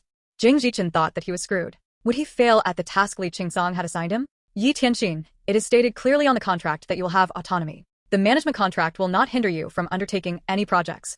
If you feel that the company is not treating you well enough, you can also terminate the contract anytime. What Jing Jijun said made Ye Tianxin even more suspicious. Jing Jijun had tried so hard to get her to sign. But that wasn't surprising. In the future, Jing Jijun would become someone who could shake the entire entertainment industry with just a stamp of his foot. Ye Tianxin, I'm very sincere about wanting to sign you. If you have any doubts concerning the contract, you can find a lawyer who understands the industry to look it over for you. If you have any questions about the abilities of my company, you're welcome to visit our office. Jing Jijun was so sincere that Ye Tianxin felt rather embarrassed. I'll think it over again. Jing Jijun nodded and said, all right. I very much look forward to signing the contract with you. I hope that we can become colleagues and reach the pinnacle of life together. Thank you. Ye Tianxin walked Jing Jijun to the elevator. When Jing Jijun walked out of the elevator, his assistant, Mo Bei, went up to greet him. CEO Jing. Let's go. Mo Bei thought that the situation was rather odd. Jing Jijun was the boss of Jing Entertainment Group. Why would he personally visit a no-name girl to get her to sign a contract? CEO Jing, that girl. Her name is Tianxin. If she signs the contract and becomes part of our company, let everyone else know that they have to treat her with respect. Mo Bei asked hesitantly. CEO Jing, this Ye Tianxin hasn't signed on with us yet? That shouldn't be. CEO Jing had come personally to invite her to sign on with the company, but she still hadn't signed the contract? That wasn't right. Montak Bai. Jing Jijun stood still and looked at Mo Bei with his beautiful eyes. She's the first and last person who will have a diamond management contract with us. Do you understand what I mean? Mo Bei still felt a little confused. What was a diamond management contract? Wasn't the highest tier management contract in the company the platinum contract? CEO Jing, I still don't really understand. Ying Zheng angrily kicked Montag by. In the future, you have to treat her with more respect than you treat me. Understand? I think I understand. Mo Bei wondered to himself. Goodness, who is this woman? And why is she so important? Ye Tianxin's phone rang not long after Jing Jijun left. She looked at her screen and eagerly answered the call. Elder brotherly, have you arrived? Why didn't you wake me up this morning? Li Qingsong's deep voice could be heard over the phone. His sexy voice rang in Ye Tianxin's ears. I didn't wake you up since you were sleeping so soundly. I'll send you a message in a bit. Call me at this number, because I'll have to hand over my mobile soon. There's a rule in our lab that we can't use any communication devices. Is grandmother feeling better today? Ye Tianxin sat on a chair to the side and mindlessly played with the round leaves of the money plant next to her. Grandmother is much better. I brought her for a checkup today, and everything should be fine. The doctor said that if grandmother is fine, we can go home. Oh, right. Elder brotherly, Mr. Jing from Jing Entertainment Group visited today. He wanted me to sign a management contract. How did he know about me? Li Qingsong naturally wouldn't tell Ye Tianxin that he'd already arranged everything for her. Ask, do you want to find you a lawyer to look at the contract? Look through it, and you can sign it if there aren't any problems. Ye Tianxin said sweetly. But elder brotherly, I don't intend to further my career in the entertainment industry. First, I want to do well in school. You'll be part of the cast for Qin Li's movie. Du-won definitely won't have time to be there for you round the clock, Li Qingsong pointed out. Ye Tianxin hesitated for a moment. However, upon further thought, she felt that even if she did sign the contract and so on, what did she have to lose? No, brotherly. What I meant was that this contract sounds too good to be true. I'm worried that it's a scam. Li Qingsong didn't expect Ye Tianxin to be so cautious, and his cold, indifferent expression softened when he heard what she said. Even his voice sounded gentler as he advised. You could consult Du-won about the contract. She'd know. That's right. I could ask Mother Du-won about this. She must be well acquainted with some lawyers, Ye Tianxin thought. Suddenly, Ye Tianxin faintly heard someone calling, teacher, on the other end of a line. I'll hang up first then. Call me if you need anything. Don't brave through things alone, Li Qingsong emphasized before hanging up. Disappointment was written all over Ye Tianxin's face as she listened to the dial tone on the other end of the line. He just recuperated, and yet he's already so busy. Can his body take this? She wondered. She couldn't help but worry about Li Qingsong's condition and pray for him to remain healthy. Shortly after Ye Tianxin hung up the call, Du-won and Qin Lian arrived. As this was Qin Lian's first time visiting Ye Tianxin's grandmother, he had brought some fruits and supplements with him as gifts. 온내빈 Ye Tianxin 그리텟. Qin Lian glanced at her and noticed how charismatic she was. As she was also thoughtful and kind, Qin Lian felt certain that she would make it big in the future. Tianxin, I'm here to visit grandmother, he said, and the trio entered the ward. However, while she'd been on the phone, her grandmother had fallen asleep because the nurse had fed her medication that made her drowsy. Sorry, Uncle Qin. Grandmother seems to have fallen asleep. Ye Tianxin replied apologetically. Qin Lian scanned the ward before glancing at Ye Tianxin again. She was completely unlike the person he'd met at the bookstore before. Probably because of the expensive dress that she was wearing, Ye Tianxin now seemed like a completely different person. Her goatskin shoes were also a limited edition model, and her demeanor had changed. Qin Lian never would have believed that the girl before him was the same girl he'd seen half a month ago if he hadn't seen what Ye Tianxin looked like when she was down and out. Uncle Qin, Mom, please take a seat, Ye Tianxin urged as she made them each a cup of tea.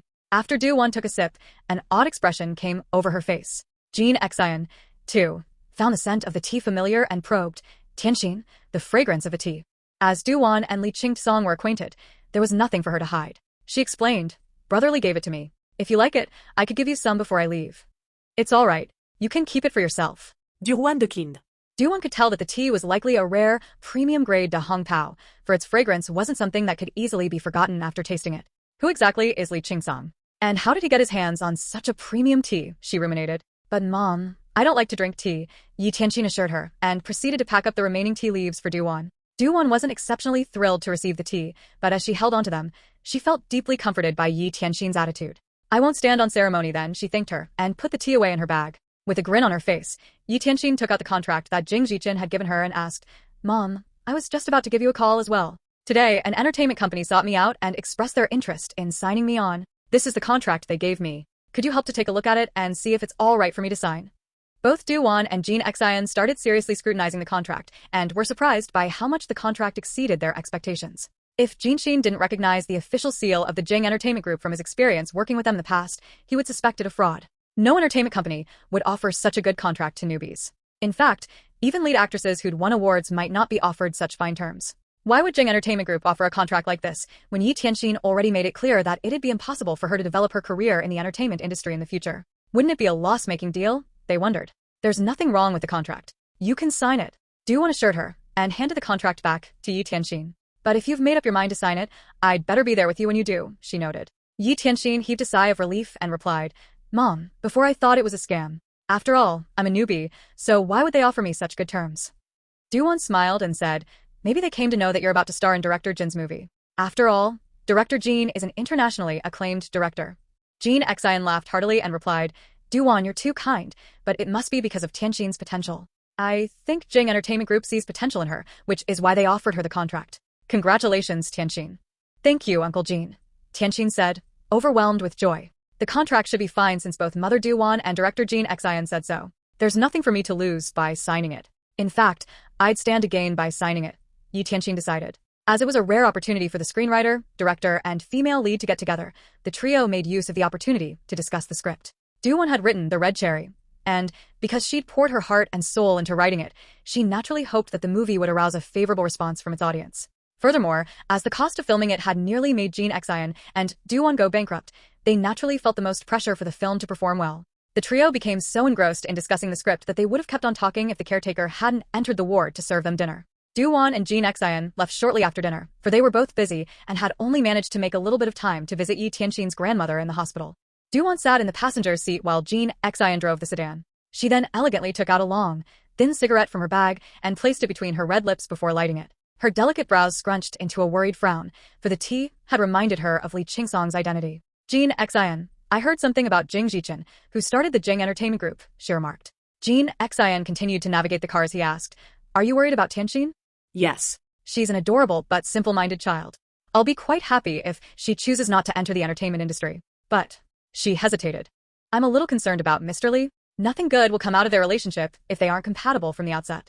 He could leave her anytime and start a new family, but it'll be hard for her to move on, and she'll wallow in misery for a long time after, she thought. Judging from Mr. Li's behavior, I doubt that he's such a person. The Jing Entertainment Group probably offered Tianxin such favorable terms because of him. Besides, they only offered her the contract after he left. They probably did it to prevent tongues from wagging. Ye Tianxin is such a blessed girl. Jinxin tiplit. As a woman, Du-won had a completely different view of the situation than Jin Xian, and she whispered, Mr. Li's family certainly wouldn't allow him to marry a girl who isn't from a reputable family. I'm worried that Du-won, it's useless for you to worry about these things. The kids can decide for themselves. Besides, Ye Tianxin doesn't seem like the kind of girl who trusts men easily. I'm sure she has her own way of judging things. However, his words failed to assure Du-won. Instead, she became even more worried, for she truly saw Ye Tianxin as her own daughter and couldn't bear for her to be aggrieved. However, since there will always be things that she couldn't prevent even if she wanted, she could only take things one step at a time and let nature take its course.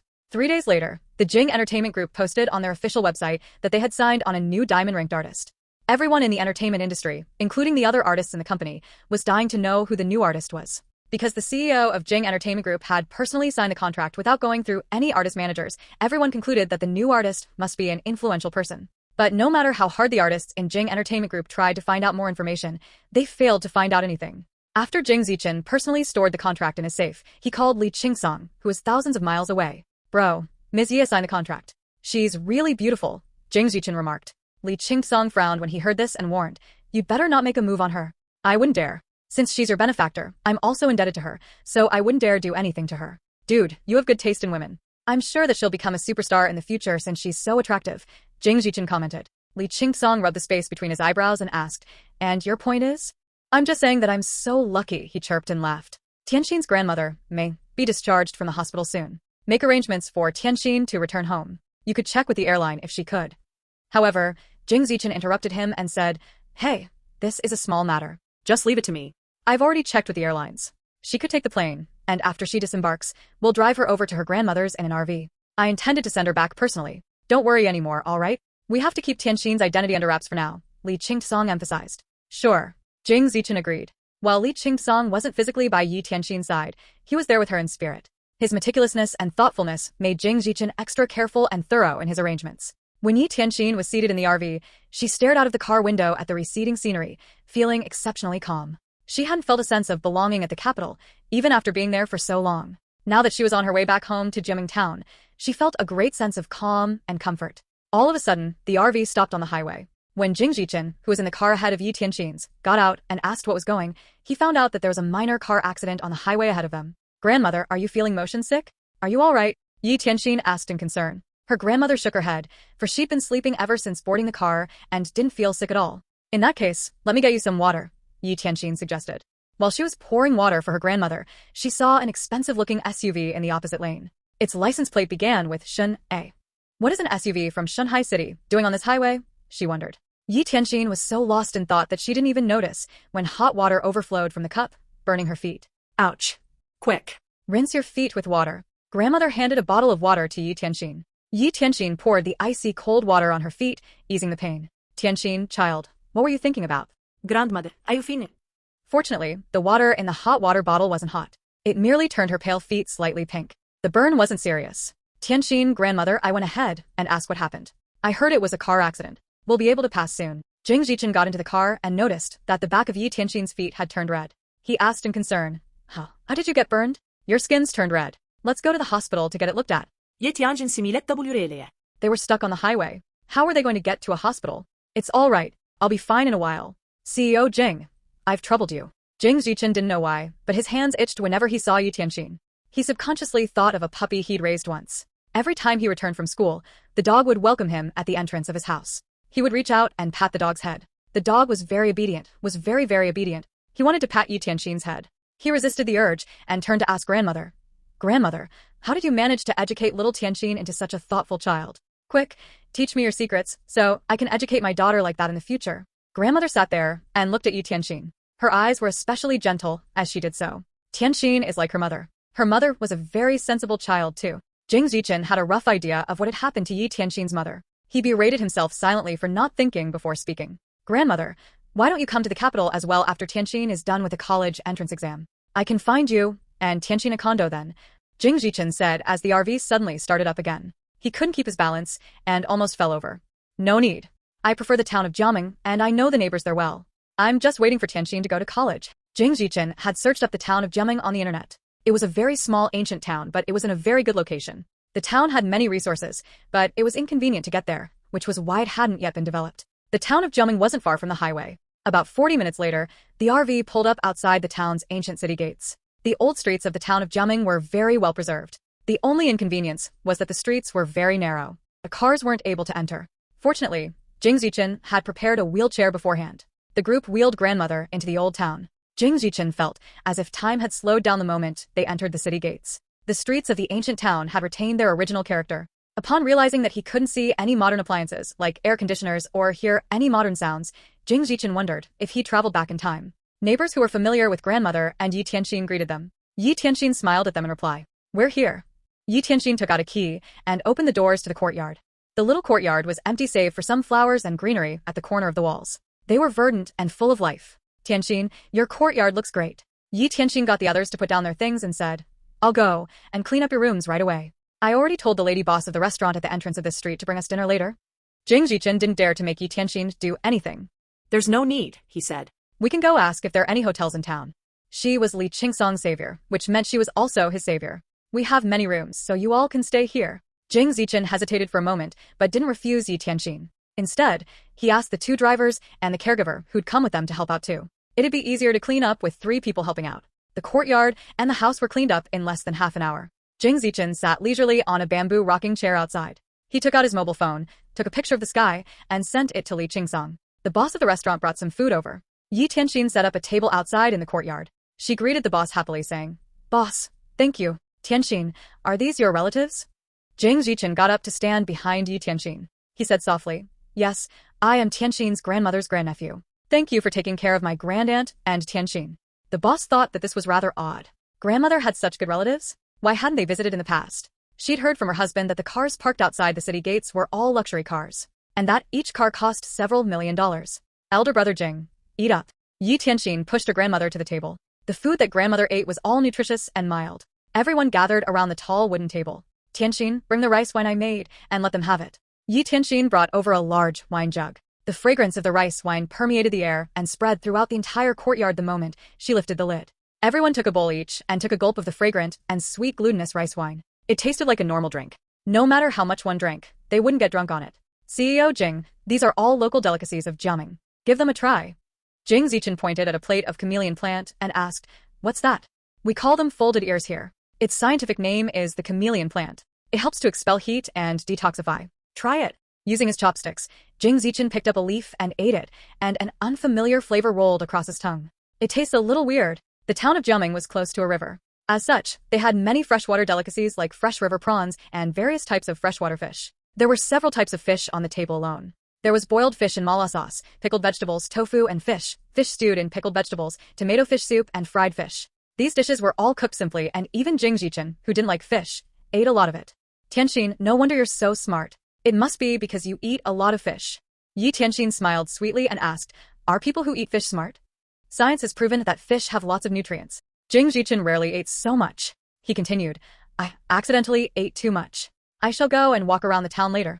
All right. Give me a call if you can't find your way back. Ye Tianxin said. Jing Zichin left the courtyard with his two drivers. He thought, no wonder grandmother wanted to stay in the town of Jiaming. If it were him, he'd rather recuperate in a little town that had green mountains and fresh water than go to a large crowded city, like the capital. The town of Jiaming hadn't yet been developed. There weren't even street lamps on the road. The blue stone tiles under his feet were very smooth because so many people had walked across them. Bro, we're here. Are you close by? Li Qingsong's voice could be heard from the other end of the line. I can't come over today. Remember to find Tianxin a nanny when you leave tomorrow. The next day, the sky gradually lightened, and Ye Tianxin woke up early and went to the kitchen to prepare breakfast for everyone. For breakfast, she chopped up peanuts and cooked them in porridge. She also took out some salted duck eggs from a jar. Then, she went to pick some fresh vegetables in the field and fried them. When she walked by a bun shop, she bought some meat buns and red bean buns. Tianxin, why did you wake up so early? Jing Zichin had slept very well last night, mainly because it was so quiet here, and because he'd gone to bed very early because he didn't have anything else to do. He'd fallen fast asleep, and only just now woken up. The morning air was slightly chilly. The sun shone through the early morning mist into the courtyard, as if shrouding the peaceful courtyard with a layer of light. CEO Jing. Call me elder brother. You sound like a stranger when you call me CEO Jing. Elder brother, come and have some breakfast. The others woke up one after another, and everyone sat down together to have breakfast. Jing Zichin had 2 bowls of porridge and 2 buns. He looked at the bowl in front of him and felt like crying. He wasn't usually such a glutton. Why had he become like this? If he continued staying in the town of Jiaming, he'd definitely become a 200-pound fatso. Tianxin, let me take you to school. Ye Tianxin had already instructed her grandmother's caregiver last night to just take good care of grandmother and not worry about anything else. The restaurant will send over food for lunch and whatnot. Ye Tianxin didn't reject Jing Zichin's offer. All right. The two walked along the streets of the town. Jiaming High School wasn't located within the old town. It was a little further away, and Ye Tianxin usually rode the bike to school. Today, she was wearing a light blue dress and a pair of white tennis sneakers. Jing Zichin looked at Ye Tianxin from behind and thought that she really looked like a girl from a movie. She was too adorable. Ring. Dishan bike stopped busy Ye Tianxin. Ye Tianxin, you're back. Oh, that's right. Dishan, did you help me out and ask your father about the thing I asked you about before I left? Dishan nodded and said, I asked my dad. Come to town when you have time. My dad will help you settle it. Thank you. Ye Tianxin heaved a sigh of relief. If Auntie Zhu knew that the house was already under Ye Tianxin's name, then she wouldn't set her sights on grandmother. Then I shall head off first. Dishan thoughtfully looked at Jing Zichin, who was standing behind Ye Tianxin. Then, he rode his bike and sped off. Tianxin, what do you have to settle? Leave it to me. The company has its own legal department. Ye Tianxin hesitated for a moment and said to Jing Zichin, my grandfather's niece-in-law has set her sights on our courtyard. Since my grandmother only has me, she keeps saying that nobody will provide for my grandmother in the future. Furthermore, there were rumors in town some time ago that the old city will be rebuilt soon. I'm worried that they might do something to grandmother. Jing Zichin heard what Ye Tianxin said and thought, this child really is too prudent. Nobody knew what one would do for money in this time and age. He was someone who had experience and knew this fact very well. Your considerations are right. In this case, I shall send you a female bodyguard. Jing Zichin had been worried about what excuse to use to send Ye Tianxin the bodyguard Li Qingsong had arranged for. Wasn't this the perfect excuse?